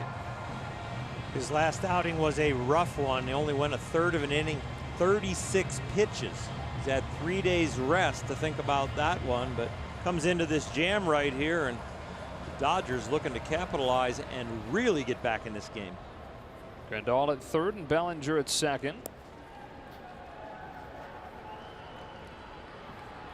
Taylor continuing to show signs of coming to life. 1 for 2 in this game with a ringing single. Takes ball 1 by the hands.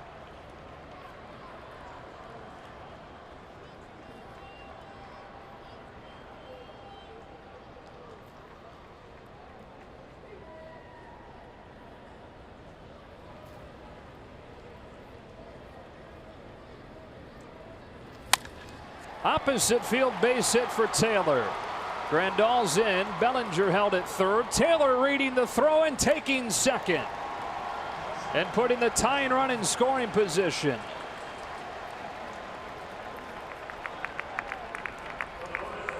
Chris Taylor has the saying barrels are overrated, but he is barreling up more and more balls. The whole Dodger team in this inning is squaring it up. He is becoming one of the best base runners in the big leagues, Chris Taylor, at where he finds places to advance an extra 90 feet. Right there, the trajectory of that throw from right field gave him the green light. Second and third, 1 out. Max Muncy takes a strike. And how good is it to see Chris Taylor hit the ball the other way with authority? Yeah, that backspin and barreling it up, it's not that slicing action. That ball was driven that way. He did so often last year, not seen nearly as much of it this year. Muncy cracks one to deep right center field. That sails over Anderson's head and bounces into the seats. A ground rule double in a tie game.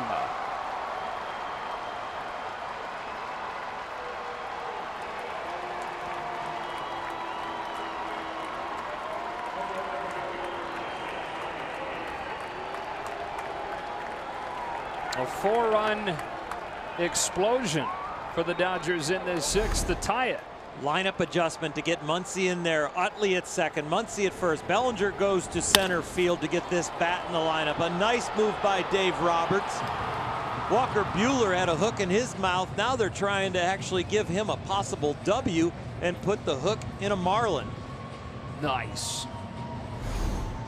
You've been saving that one up. They just haven't given you a chance. It's just really good coffee.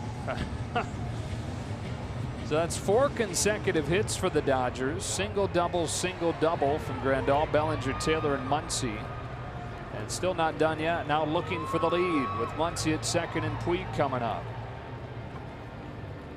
We're in a Marlins season where they're 15 and 26. This has been their story. It disappears quickly. Tends to unravel in big innings on Miami. We go for 2 tonight.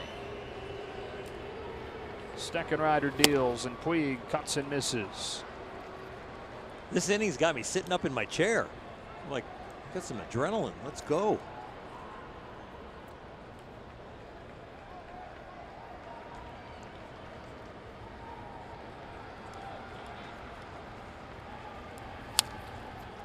Nothing in 2.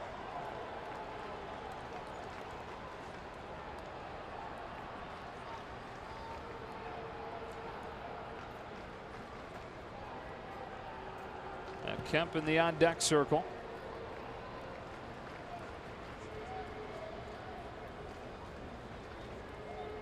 A 5-5 game in the 6th. 1 ball and 2 strikes on Puig.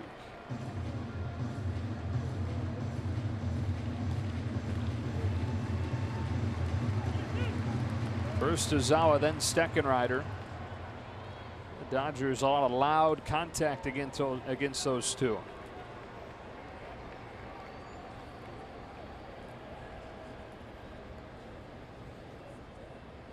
Now on a 1-2, Puig fouls it off and licks his bat.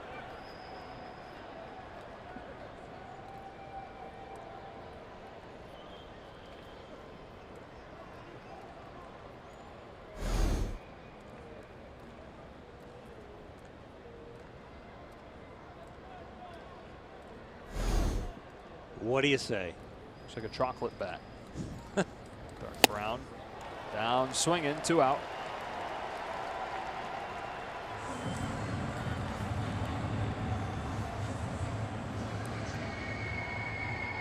So Steckenrider gets Puig and now has to deal with the guy that's been better than anybody for the Dodgers in these situations this year. The veteran Matt Kemp heads up.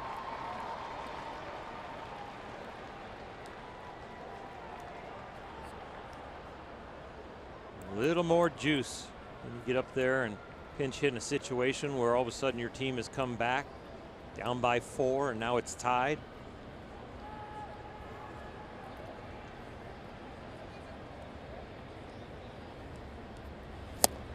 Strike 1. This, by the way, the first 4-run inning for the Dodgers since May 3rd. Almost 2 weeks since they had this kind of production in an inning.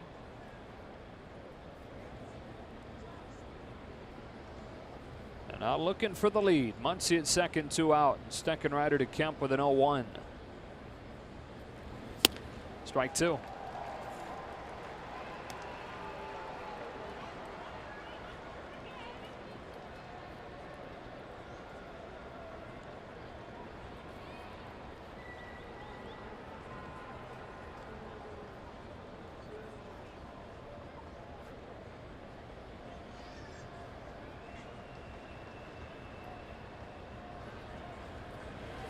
Kemp down on strikes, but the Dodgers with a 4 spot in the 6th inning to go from down 5-1 to tied at 5 into the bottom of the 6th.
Our way to the bottom of the 6th inning. Pedro Baez on in relief. Kenta Maeda will be the starter for tomorrow's finale here in Miami against these Marlins. And then moving forward against the Washington Nationals in DC. Here are the probables, although not official. This is what we're thinking it's going to be. Ross Stripling versus Max Scherzer.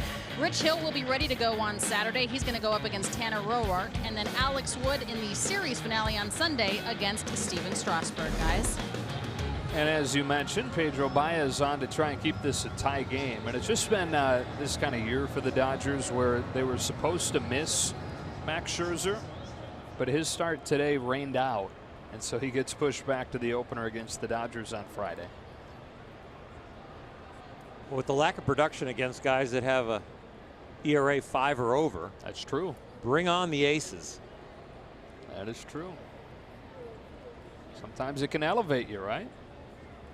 J.B. Shuck batting the lead off the 6th, taking ball 1.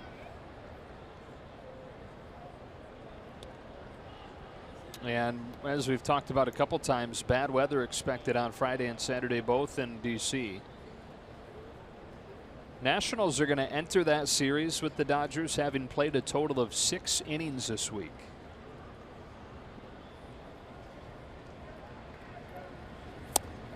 It's 2-0. They played 6 innings on Tuesday night, last night, and then rain came in a tie game. So they were supposed to finish that game off today and then play a full game 2 against the Yankees, but rain made sure that they couldn't even start the first one. So a total of 6 innings in a 2-game series. They're off tomorrow. The Dodgers come in Saturday. 2-1.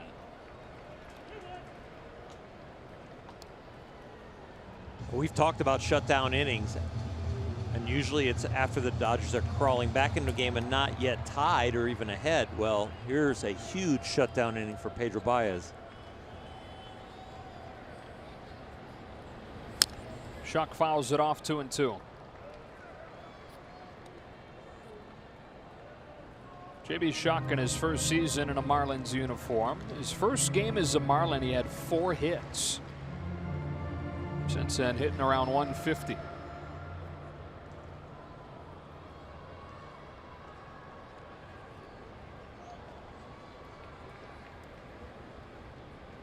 A 2-2. And a little pop fly. Short left center field. Taylor makes the catch going away.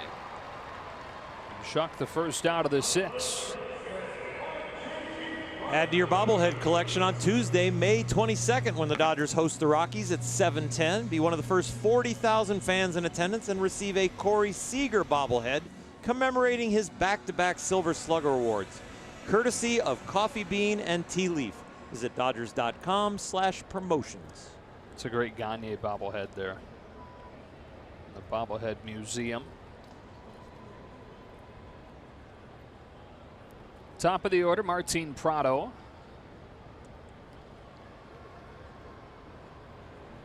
Bobblehead Museum kind of goes in with the art theme here. The owner, Jeffrey Loria, made his fortune off of dealing art.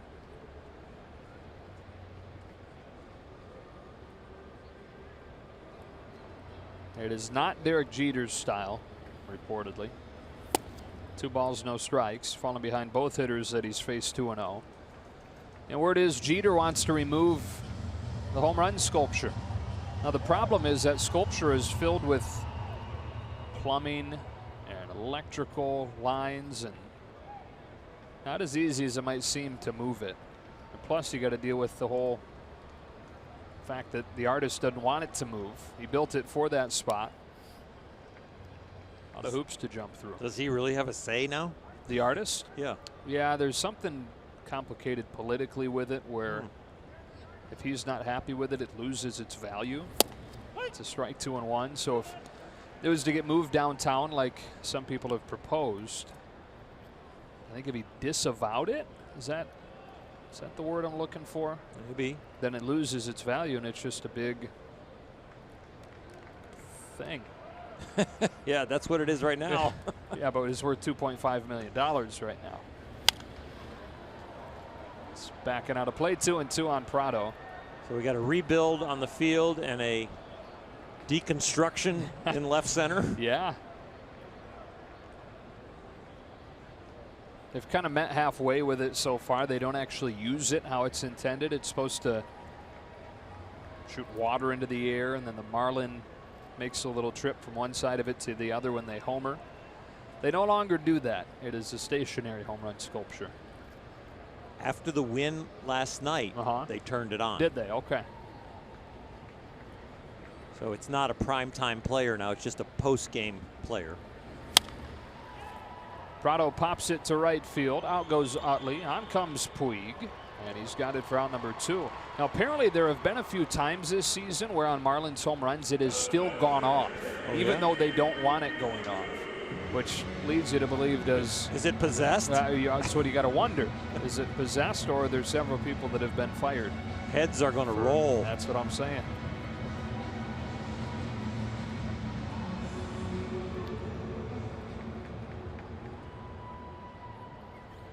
Baez looking for a 1-2-3 inning. JT Realmuto, the hitter. Let the record show, by the way, that LA Times writer Andy McCullough is a fan of the home run sculpture. Little dribbler foul. 0-1.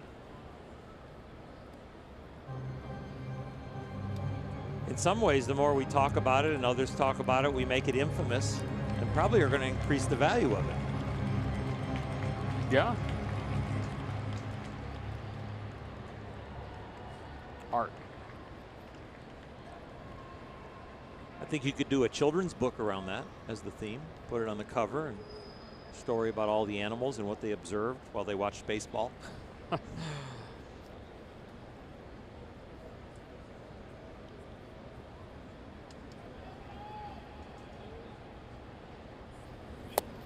Ball and a strike.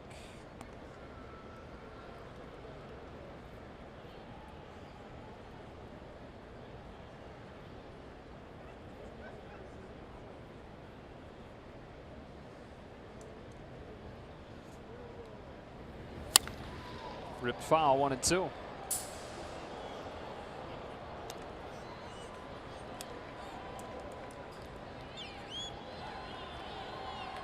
What do you think? Larger crowd tonight or last night? I'm going tonight. It can always fool you though, because they do actual like in-house, or they? Yeah. Okay. I think they do it closer than the old regime did. Hit in the air to deep left field. Peterson back on it at the wall. It's gone. Home run JT Realmuto, and just like that, the Marlins are back in front.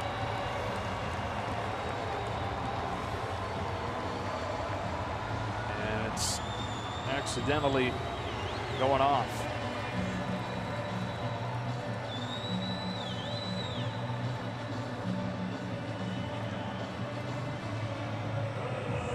We need a shot of Derek Jeter right now to see if he's upset. You know, Pedro Baez is upset. It was a hanging changeup, and you could tell the off speed started to fool him, but because it was up, you've got enough swing left. Did that guy catch the ball and then pound that wall? I didn't break catch his the end hand. of it. It was Starlin Castro. 1 ball and no strikes.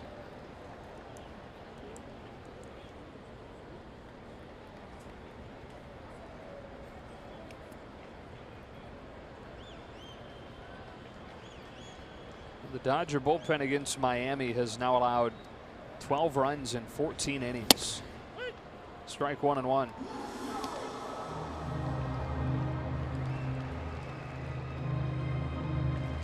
You go back to before the first series with Miami, and they were actually top part of the National League in most categories. Dodger bullpen was. Starting with that series, an ERA well above 5. Only the Indians worse during that stretch, which is noteworthy as well. Indians had one of the best bullpens in baseball in previous years too. And the bullpen ERA was like right around 3.5. Right.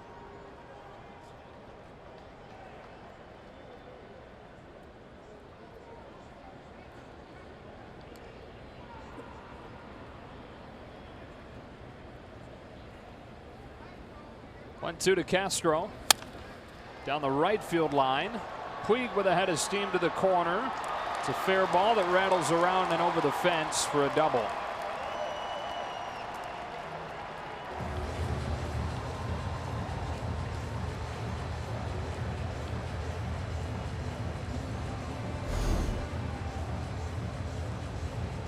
Slider low and away, gets it almost there. Really a good piece of hitting. You got to tip your cap.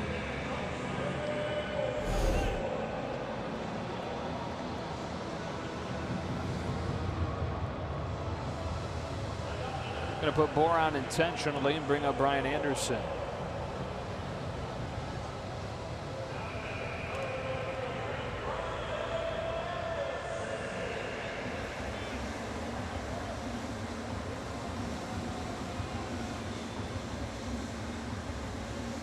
Dave Roberts doesn't have anybody up in the bullpen. He needs these guys to pitch their own clean innings. You just can't go body after body after body and expect this bullpen to survive the year. It's hard enough when the starters at times are only going 5 innings to cover 4.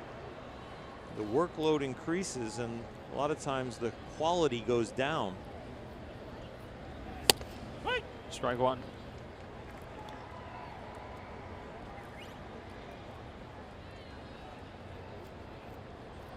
Been a good day for Brian Anderson so far. He's now reached in 12 consecutive games.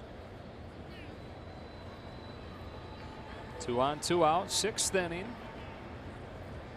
The 0-1 pitch. Other than 2.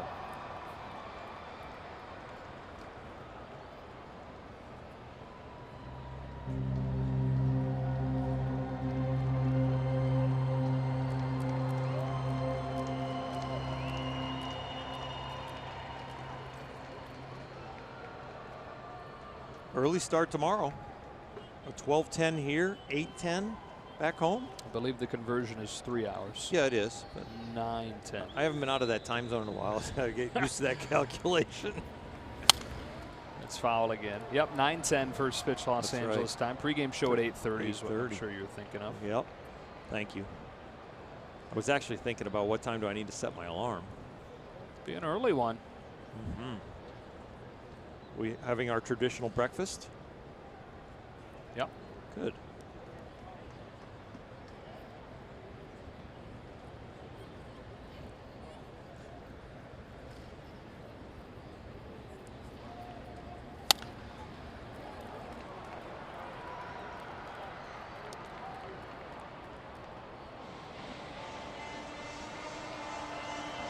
Baez retired the first 2 in the inning before Realmuto homered to break the 5-5 tie.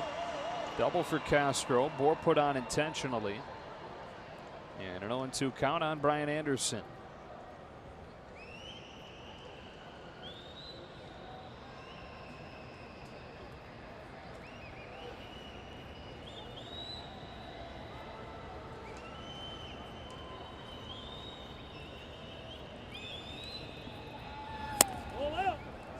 One and 2.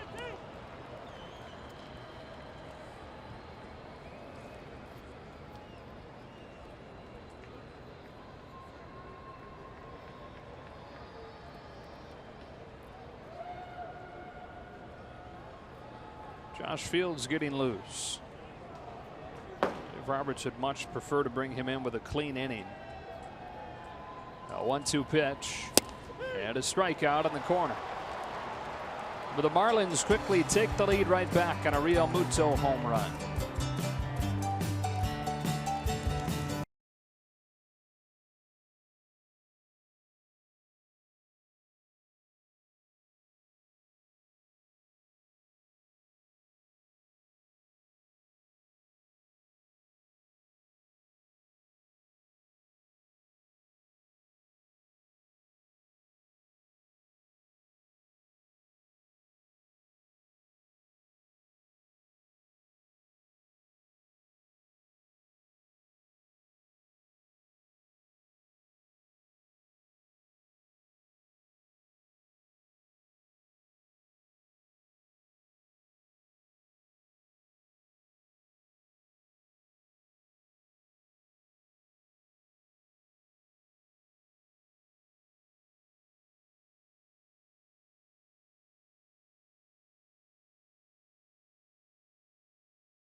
Don looks like this. One more with the Marlins, then 3 over the weekend with the Nationals before the Dodgers return home and finally take on the Colorado Rockies for the first time this year.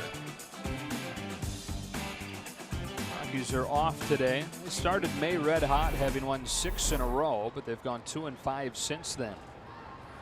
Drew Steckenrider to Chase Utley with a fastball outside, 1-0. Diamondbacks another loss today. They've dropped 7 of 8 now, 5-10 in May. 1-1. Giants have won 3 in a row. Although they entered the day having won 3 in a row. I just check and see here that they fell earlier today 6-3 to Cincinnati, so that winning streak snapped.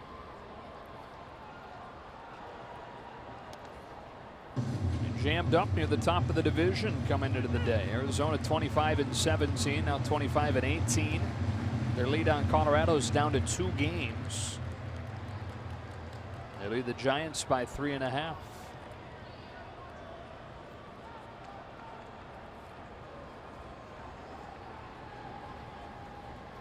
One, 2. He stays alive. How about the National League Central, where 4 teams enter the day separated by 1 game. Pittsburgh and Milwaukee tied for first. Cubs and the Cardinals a game back.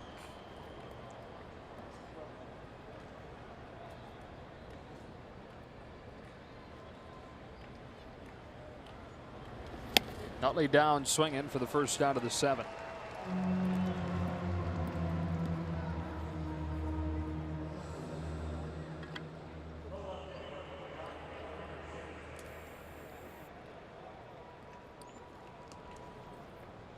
Here's Jock Peterson. Started that rally last inning with a double to the left of center. Guys love when they're able to drive the ball through that slot.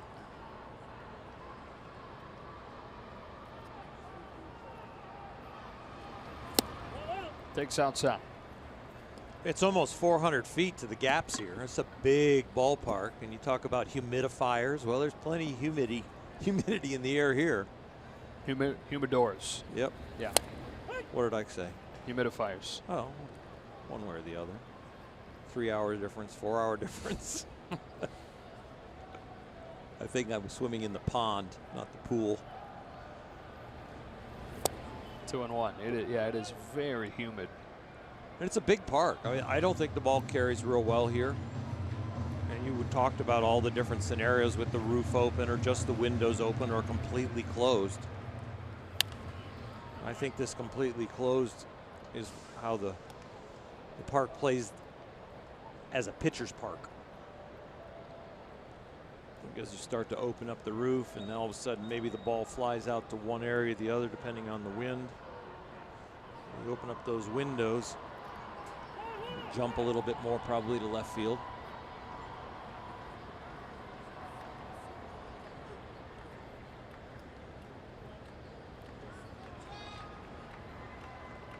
Steckenrider to Peterson with a 2-2, and Jock just barely gets a piece. Official attendance last night was 6,242.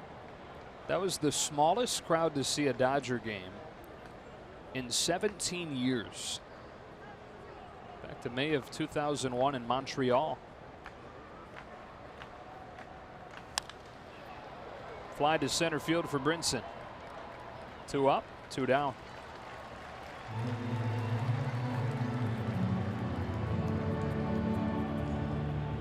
And now Turner. Good time for his first home run of the year. I'm with you.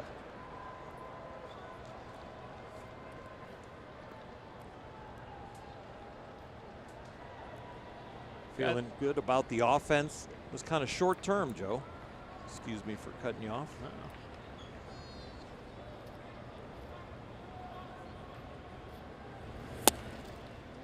Takes downstairs, ball 1.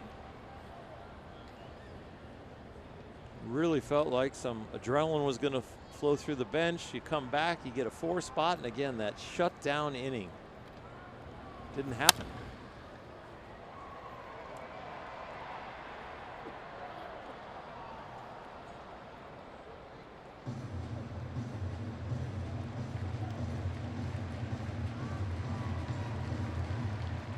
Dodgers looking forward to what Justin Turner's addition to the lineup can do for the offense, but doesn't change the bullpen struggles.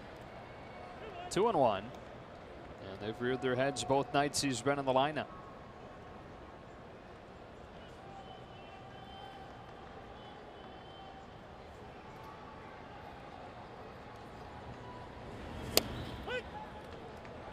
Inside corner. They gave him a couple of inches off of it. 2 balls and 2 strikes on Turner. I think this is a ball.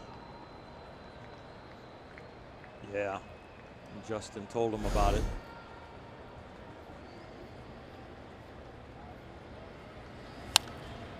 You don't want that pitch start to be called a strike. You're going to get more balls right by your healed but used to be broken left wrist.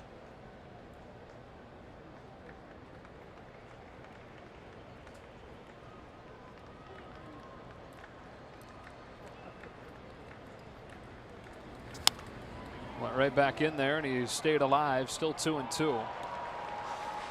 And he has to offer at it and try and foul that off like he did, because he's got to protect now from what the umpire says is the strike zone.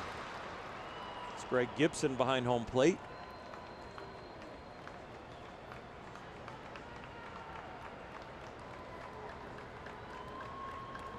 And a 6-5 game in the 7th. Justin Turner fouls another as Steckenrider continues to go right to that spot that he was granted a couple of extra inches.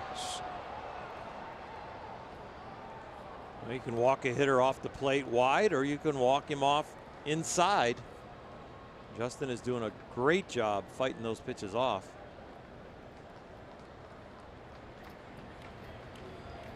Now another 2-2. He's back inside and another foul ball.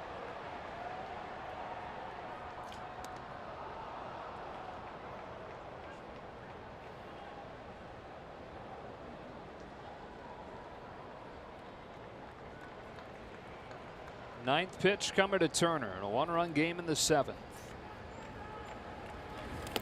He's run it full.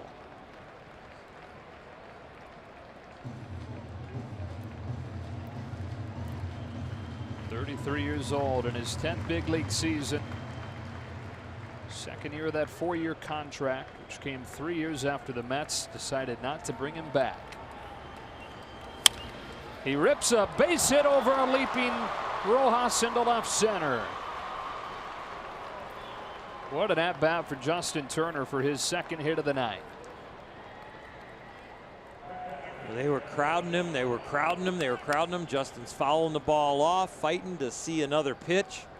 Finally get to a point. Look at the scuff marks on the bat as they're getting deeper and deeper closer to the label where he's fighting it off. But then when he gets one where he can extend his arms, get one out there where his signature is, and that's the sweet spot.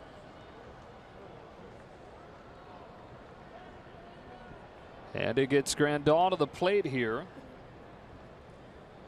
representing the go-ahead run on a night where he's 2 for 3 with a homer. Steckenrider deals and Grandal takes a strike. Again, the last home run was somebody on base May 1st.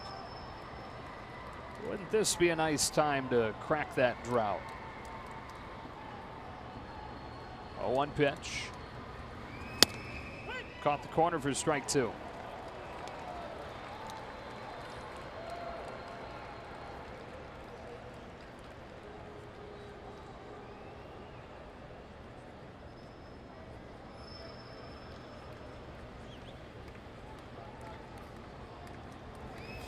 Got him swinging. Steckenrider with a scoreless 7th. We stretch in Miami.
May 26th versus the Padres. Be one of the first 40,000 fans in attendance and receive an original caricature t-shirt featuring Cody Bellinger and Corey Seager standing back-to-back, courtesy of San Manuel Casino. Visit Dodgers.com/promotions.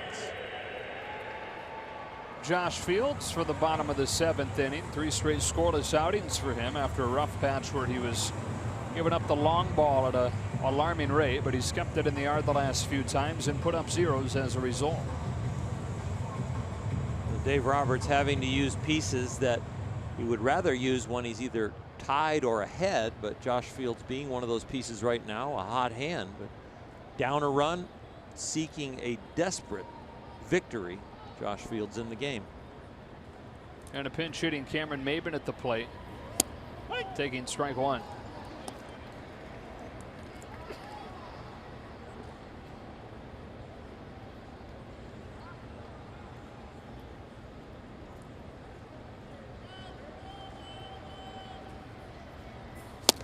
Strike 2.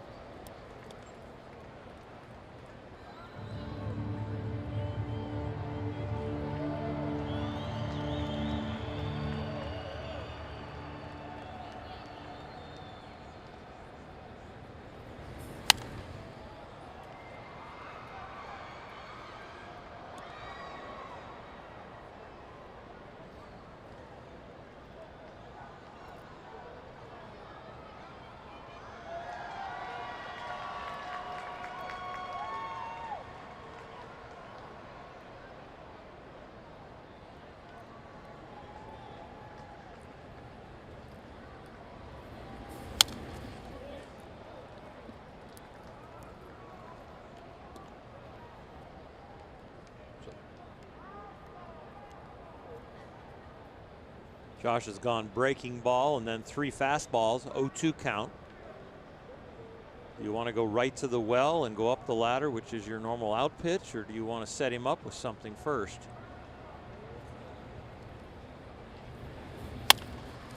Hard hit on the ground right to Chris Taylor for the first out of the inning. Let's check in with Alana. Guys, Dodgers have 3 left-handers in their bullpen right now. Adam Liberatore, Scott Alexander, and switch pitcher Pat Venditti. Tony Cingrani, who was placed on the disabled list back on May 9th with that left shoulder inflammation, basically a dead arm, if you will, is set to come off of that DL on Saturday. Dave Roberts telling us that earlier today. All right, good news. And if Cingrani can get back to being the guy that he was before he started dealing with that dead arm, that would be a nice thing for this bullpen. Miguel Rojas with the bases empty and 1 out. There were times early on where it looked like Cingrani was kind of evolving into that high leverage guy. When he is on, he is electric, and he gets it done in a hurry. That high rising fastball, little breaking ball that he throws in there, what he and Rick Honeycutt did to clean up his mechanics when he came over last year.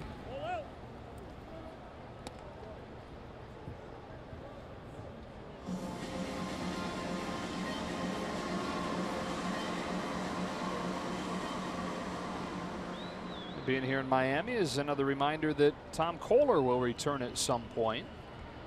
Another guy they had planned on having a really significant role in that bullpen. That's inside the bag, past a drawn in Turner. Rojas has extra bases, at least 2. Peterson just now getting to it. Rojas on his way to third. They got him.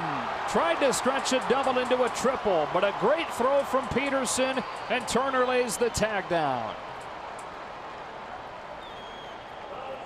Jock had a long way to run into that corner.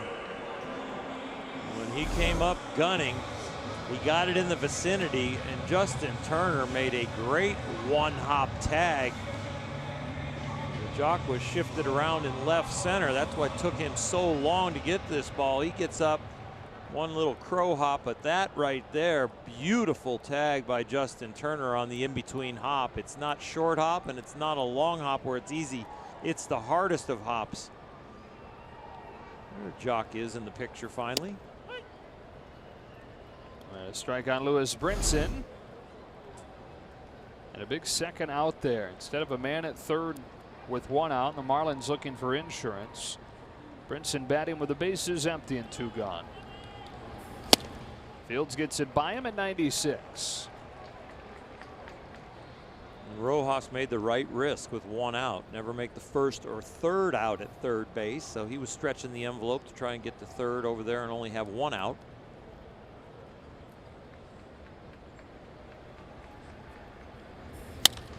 Brinson hits a fly ball to left field. Peterson very deep, charging on. He'll lay out and catch it. Great defensive inning for Jock Peterson in left field. He's got an outfield assist, and now he's got a sprawling play, keeping it a 1-run game.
And before we start the 8th, we check into the studio for a preview of Access Sportsnet Dodgers, presented by your Southern California Ford dealers. All right, thanks, Joe. Before the game, Jerry Hairston Jr. said the Dodgers would score 10 runs. Ned Colletti, you guaranteed victory, and all I can say is both are still in play. Hey, you got to have faith, right? Throw it out in the universe. Grand slam and a sac fly away, John. Dodgers need their 5th comeback win of the year. Stay with us after the game. All right, guys, Dodgers trying to snap this 5-game losing streak and now getting the top arms out of that Marlins bullpen. Here's one of them, and Kyle Bearclaw. Bearclaw pitched yesterday, 15 pitches, a strikeout, a scoreless inning. So he is one of their best. And the opponent batting average down there at the bottom does not look too promising. The Dodgers are going to have to do well against the guy where the league is hitting 127. We've got Bellinger to lead it off, then Taylor, then Muncy, all part of that 4-run rally in the 6th. Bellinger feeling much better these last couple of days and taking the first pitch high. So he's getting the swing right. He got to reconnect with his boyhood idol, Derek Jeter. Been a good day. And he's ahead 2-0. Daniel Hudson.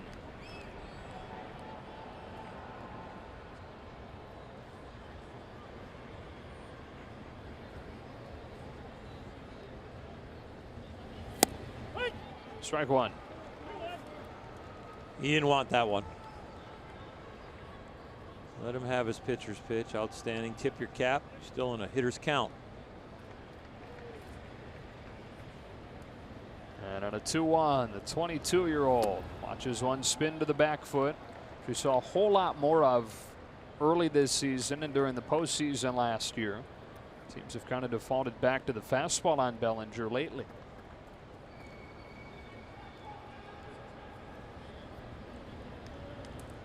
3 balls and 1 strike in a 1-run game in the 8th. Bellinger. It's a ground ball right at Starlin Castro, who juggles and throws, not in time. Bellinger beats it out taking advantage of the misplay from Castro. He could have been hanging his head as soon as he hit the ball on the ground right into the shift. You heard him grunt and groan like, boy, did I miss one there.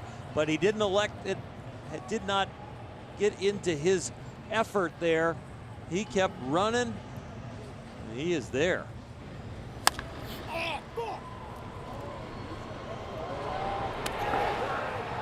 You missed the bleep there, Oral. Don't you have the bleep on your? I don't have a bleep on your mine, iPad no. over there. No. We're going to have to get a cough button or something down there on the field. Right, clear cough button. They're going to say play on, and Bellinger's aboard to start this 8th inning. Tying run on, and here comes Chris Taylor.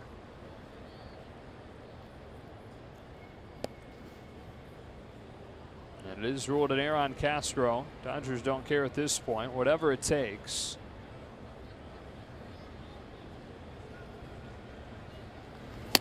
Taylor with a healthy rip and a miss.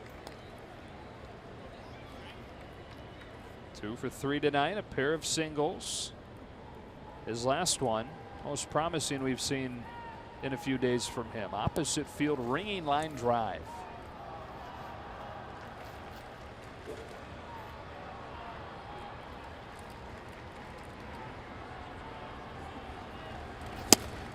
Late on it, 0-2.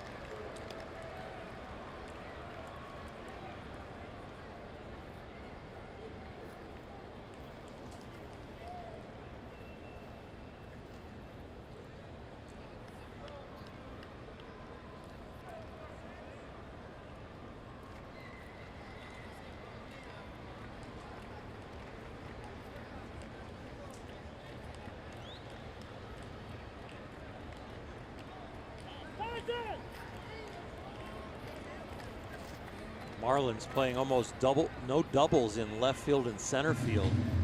And in some ways, that's like playing for the loss, you know, because you can allow the routine base hit to fall in front of you now and really set the table for the Dodgers.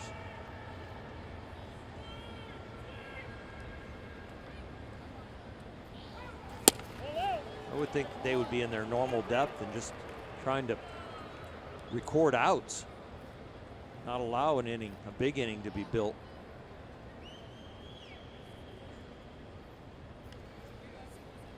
If I'm pitching right now, I'd hate to give up a blooper when the league's hitting 127 off me. Yeah.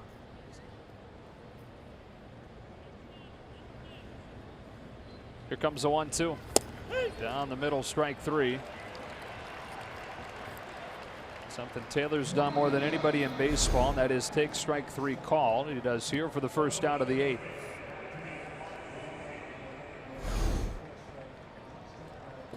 Had to be looking for something else, because that's just, hey, here comes a fastball down the middle.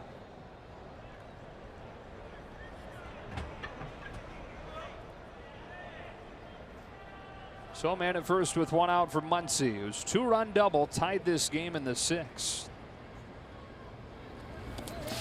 That one looked like it almost hit him. Bellinger's going to take second regardless. And now they will say that it did hit Muncy. So the Dodgers get the go-ahead run on. Muncy's going to be told not only point at your foot, but start jogging down to first when that hits you like that. New owner of the Marlins, Derek Jeter, used to take first base even when he didn't get hit. That's one way to sell it. Yeah.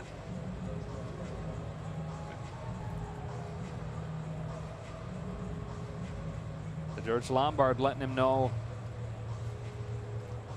what's going on here with Puig coming up. And a 6-5 game in the 8th.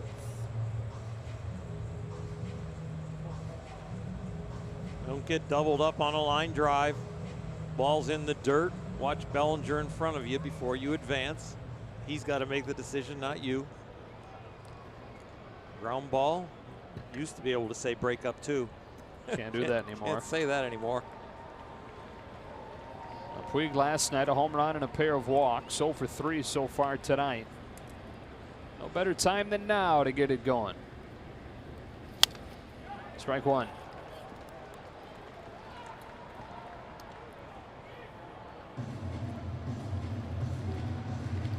Using a different bat this time. Last time up, he had the tan handle. Now the Dodgers 3 for their last 5 in these situations after going hitless in their first 11 at-bats with runners in scoring position here. Bellinger at second, Muncy at first. Yasiel Puig cracks a pop-up. Infield fly rule in effect as Castro catches it. And Puig the second out.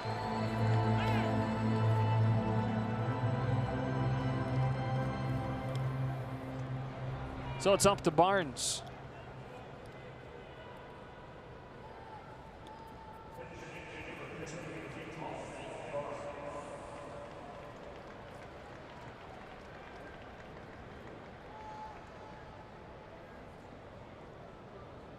Austin looking for a knock. 2-out knock with runners in scoring position. The average is low, but he has the highest on base percentage of any Dodger.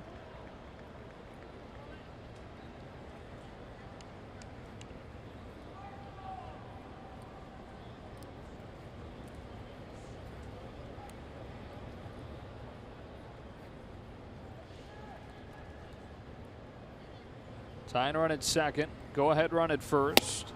Barnes takes the ball one high.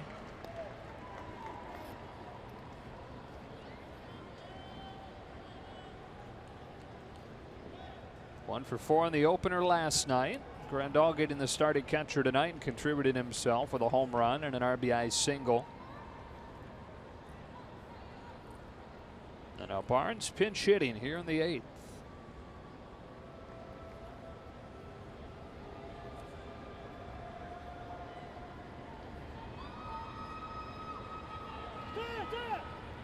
This is one spot where the Dodgers have excelled this year. They lead the majors in pinch hits.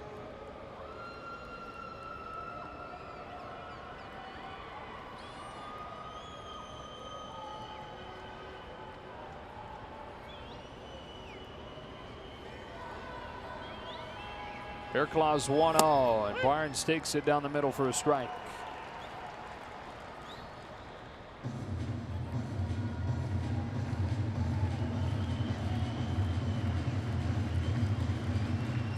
Turner Ward grinding that at bat over. A lot more pop-ups this year from Puig.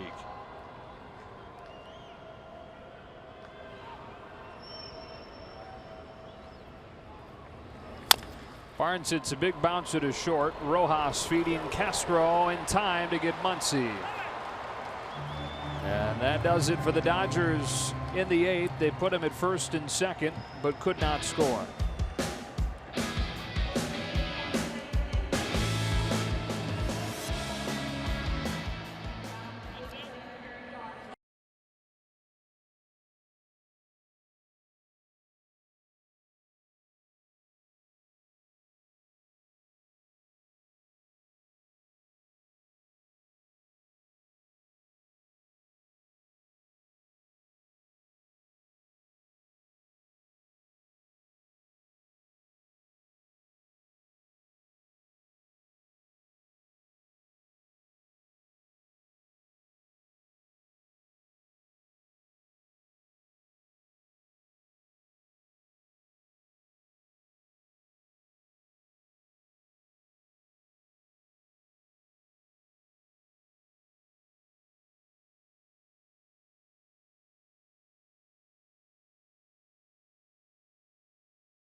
It's very close, and they've been looking at this for a while.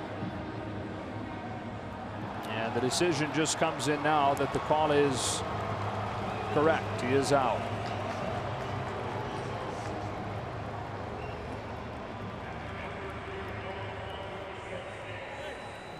Ball disappears in the glove just at the instant that Muncy is not on the bag. He looks like he's out maybe by an inch or two.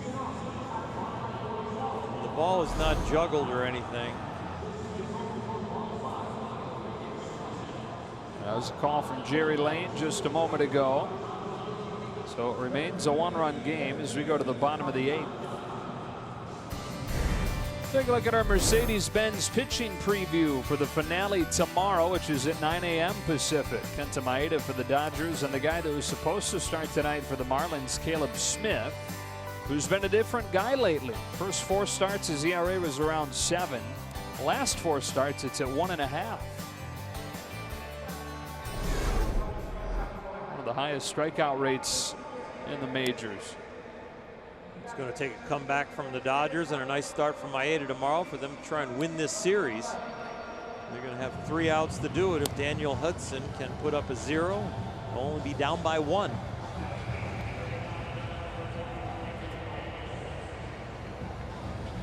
That 7.15 ERA is up there for Daniel. His last outing, though, he had 2 scoreless innings. Threw the ball very well. Not only working on throwing more strikes, but working on having his pitches be a little bit later before they break. The 2-seam fastball and the breaking ball.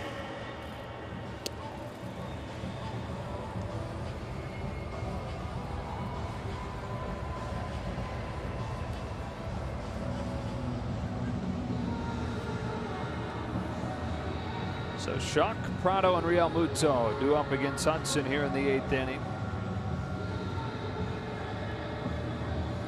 And Utley, Peterson, and Turner due up for the Dodgers in the 9th.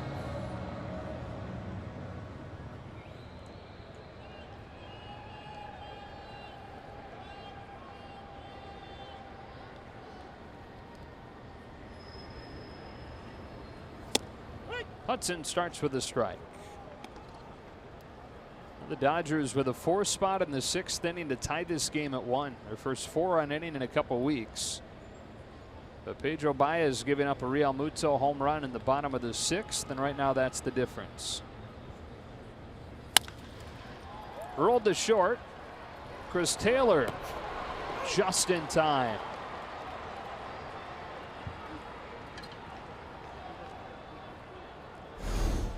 This is the beauty of baseball, just a routine ground ball, but it takes such ability to charge that, exchange, strong arm over there accurately, and then you've got the runner bearing down out of the box. You know he can fly. He gets him. It's one of the reasons there's so much of a push to try and get more balls in play, right? Because even on a routine ground ball like that, you get a heck of a lot more excitement than you do on a walk or a routine strikeout. I know you sometimes argue against that strikeouts still qualify as exciting. I don't disagree with you, but there's so many different things that can happen when it's put in play. Prado takes a strike.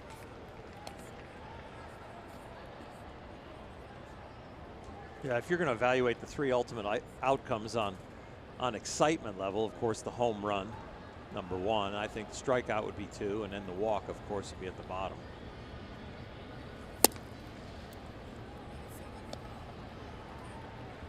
Ziegler, the closer, and he's getting ready to go for the 9th inning. That'll see Utley come up, then Peterson, and then Justin Turner. We were talking earlier about the things Jason Stark had written about, ideas to get more balls in play. One of them we mentioned was limiting the shift. Another idea is to raise the bottom of the strike zone. Half of the union won't go for that. Exactly. Yeah, half of the union is pitchers, and so good luck getting that passed. And then you've got the potential unintended consequences of it leading to more walks, the tighter zone. 2-2 on Prado. I think it'd be a very interesting vote if they put up the no shift vote, because you've got hitters that probably would say, yeah, I like that. And there might even be some pitchers that say, yeah, that'll be fine. And I don't think you're actually going old school because the shift was invented like Ted Williams' day. Yeah, he was the first guy that really saw them. So it's not really a reinvention of the game when the game was pretty much played that way for such a long time.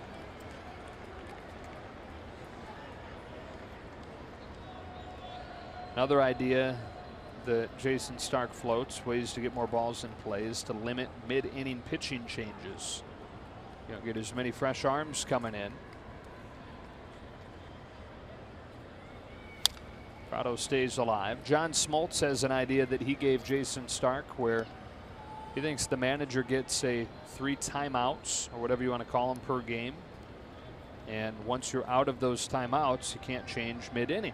So you use a timeout to make a pitching change in the middle of an inning. Once you use your 3, you get away for the inning to finish.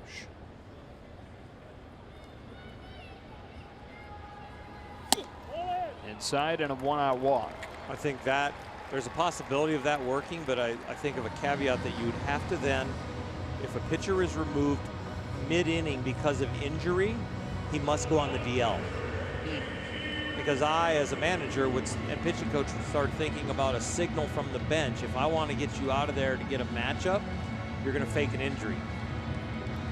And you fake that injury, then you start bending the rules too much. Right. So you got to put a penalty on a injury, removal because of injury. And the other side of that is you need some kind of protection for an inning that a guy just can't get out of. That's for sure. Realmuto fouls it off, so maybe like if a guy reaches what 40 pitches in an inning, then you don't have to use a timeout to come bring him out. Yeah, it doesn't count as a pitching change. You'd hate to see a guy's career end because he blows his arm out because of a rule.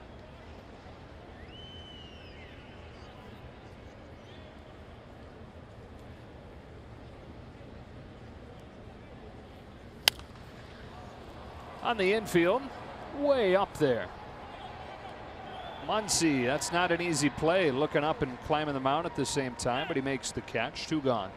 Let the guy with the biggest glove catch it. Right.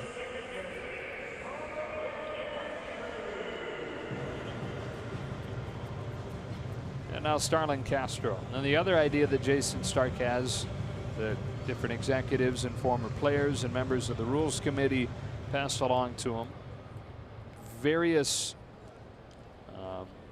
ideas about changing the mound or changing bats and changing the ball.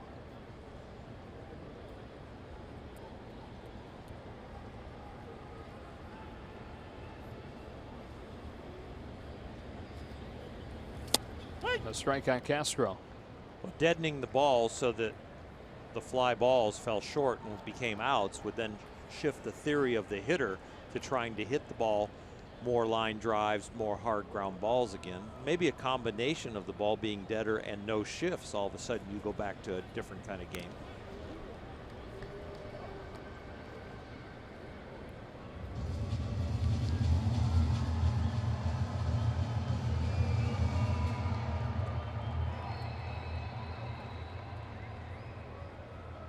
Hudson trying to finish off a scoreless 8th inning to keep it a 1-run game to the 9th.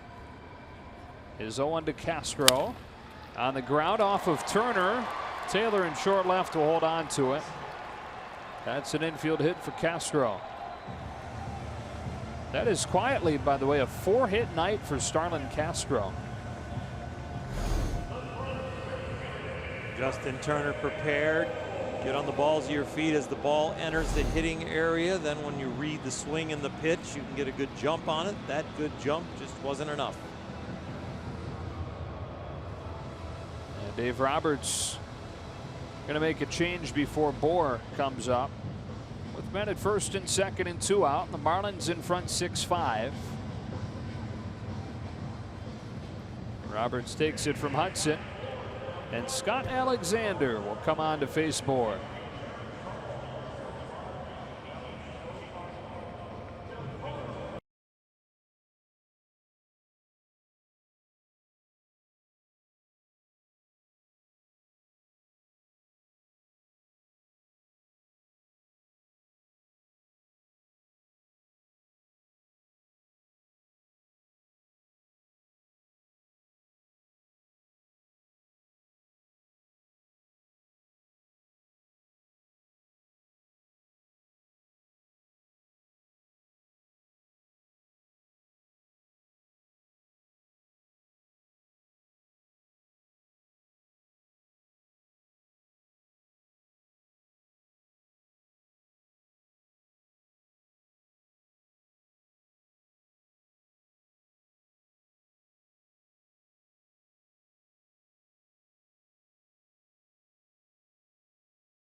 SoCal Land Rover retailers.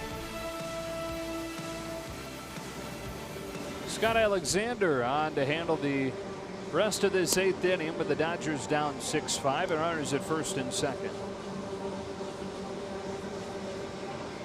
Scott found his mechanics and his sinker in AAA, felt really good about it. Dodgers, of course, scouted him and watched him and said, yes, it's back. He's looking to find a ground ball right here or a strikeout and get out of this inning. And the 2 outings since coming back, he's given up just 1 walk. Otto at second and Castro at first, with his first 4-hit game as a Marlin.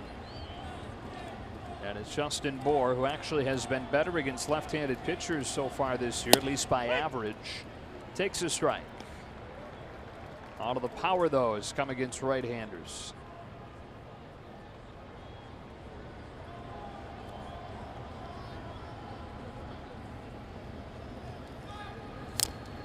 Fouled off quickly, 0-2. That thing got a chunk of Yasmani Grandal.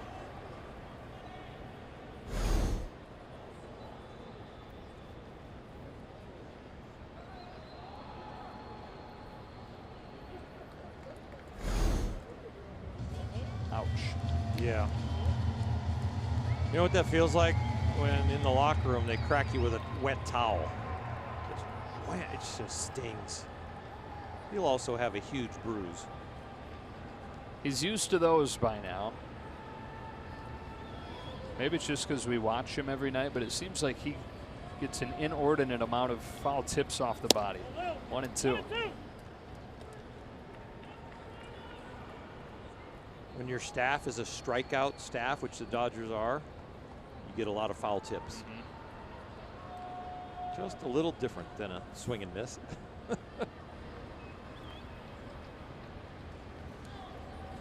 Alexander comes on to get Bour. And on to the 9th we go. Top of the order coming up against Brad Ziegler. It'll be Chase Utley, Jock Peterson, and Justin Turner, with the Dodgers trying to snap this skid.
A save for the Marlins.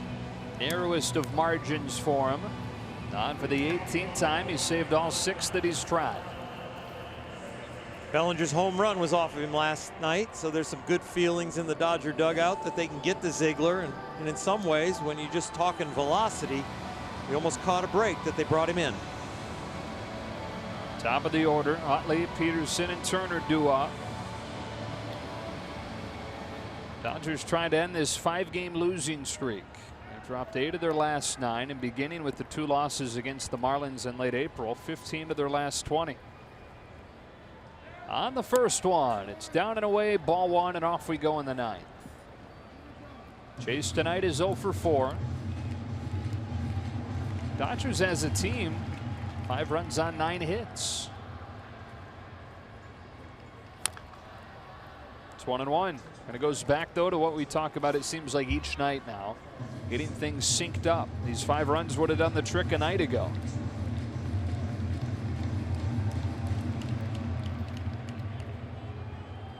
It seems like when we're out of sync, though, it's mainly the bullpen.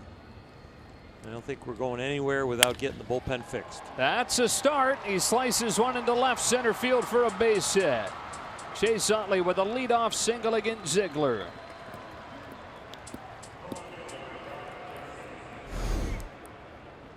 It's a great swing. Approximately the same pitch that Cody Bellinger hit his home run on last night. Utley just threads the needle in that gap. So they've got the tying run on, and Jock Peterson coming up. 1 for 4 tonight with a double to the wall in left center.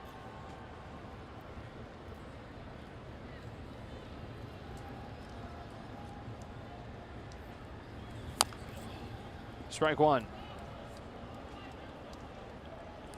Whole idea with Ziegler is to make him get the ball up. A sinker from the knees down to the shins, you're going to hit the top of it probably. If it's low, let it go. If it's high, let it fly. 38 years old out of Pratt, Kansas. Ready for an 0-1. Here it comes. Peterson hits a fly ball to right center field. Sprints into the edge of the warning track. He's got it. Utley tagging and holding.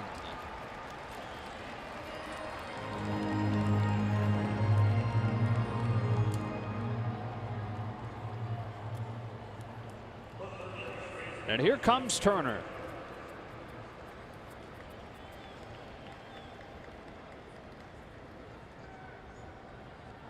Justin got a knock yesterday. A line out in a key situation to third base. He's looked very good for a guy who only had 2 rehab games. 2 hits tonight. A guy that has been so good in big situations throughout his career. Takes the first pitch at the bottom of the zone for strike 1. It's always said that in those big moments the pressure isn't on him. He looks at it as pressure's on the pitcher. First said those words when he was very young in a car ride home from a game with his mom. It's a mantra he continues to this day. Shoots a bouncing ball right side. Castro will go to second, 1. Back to first. In time, a double play. And that does it. The Dodgers have dropped a 6th in a row, a 9th out of their last 10.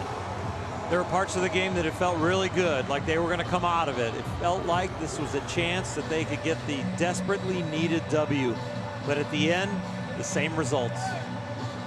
Well, they had the 4-run explosion in the 6th inning to tie the game. But Pedro Baez allowing this home run, which is our Lexus play of the game.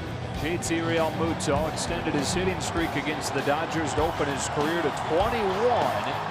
And none bigger than that one, as the Marlins have taken the first 2 games of this series. And the Dodgers will try to avoid the sweep tomorrow with a 9 a.m. game Los Angeles time. Kenta Maeda for the Dodgers and Caleb Smith for the Marlins. For Oral and Alana, Joe Davis saying so long from Miami. Stay tuned. Access Sportsnet Dodgers starts now.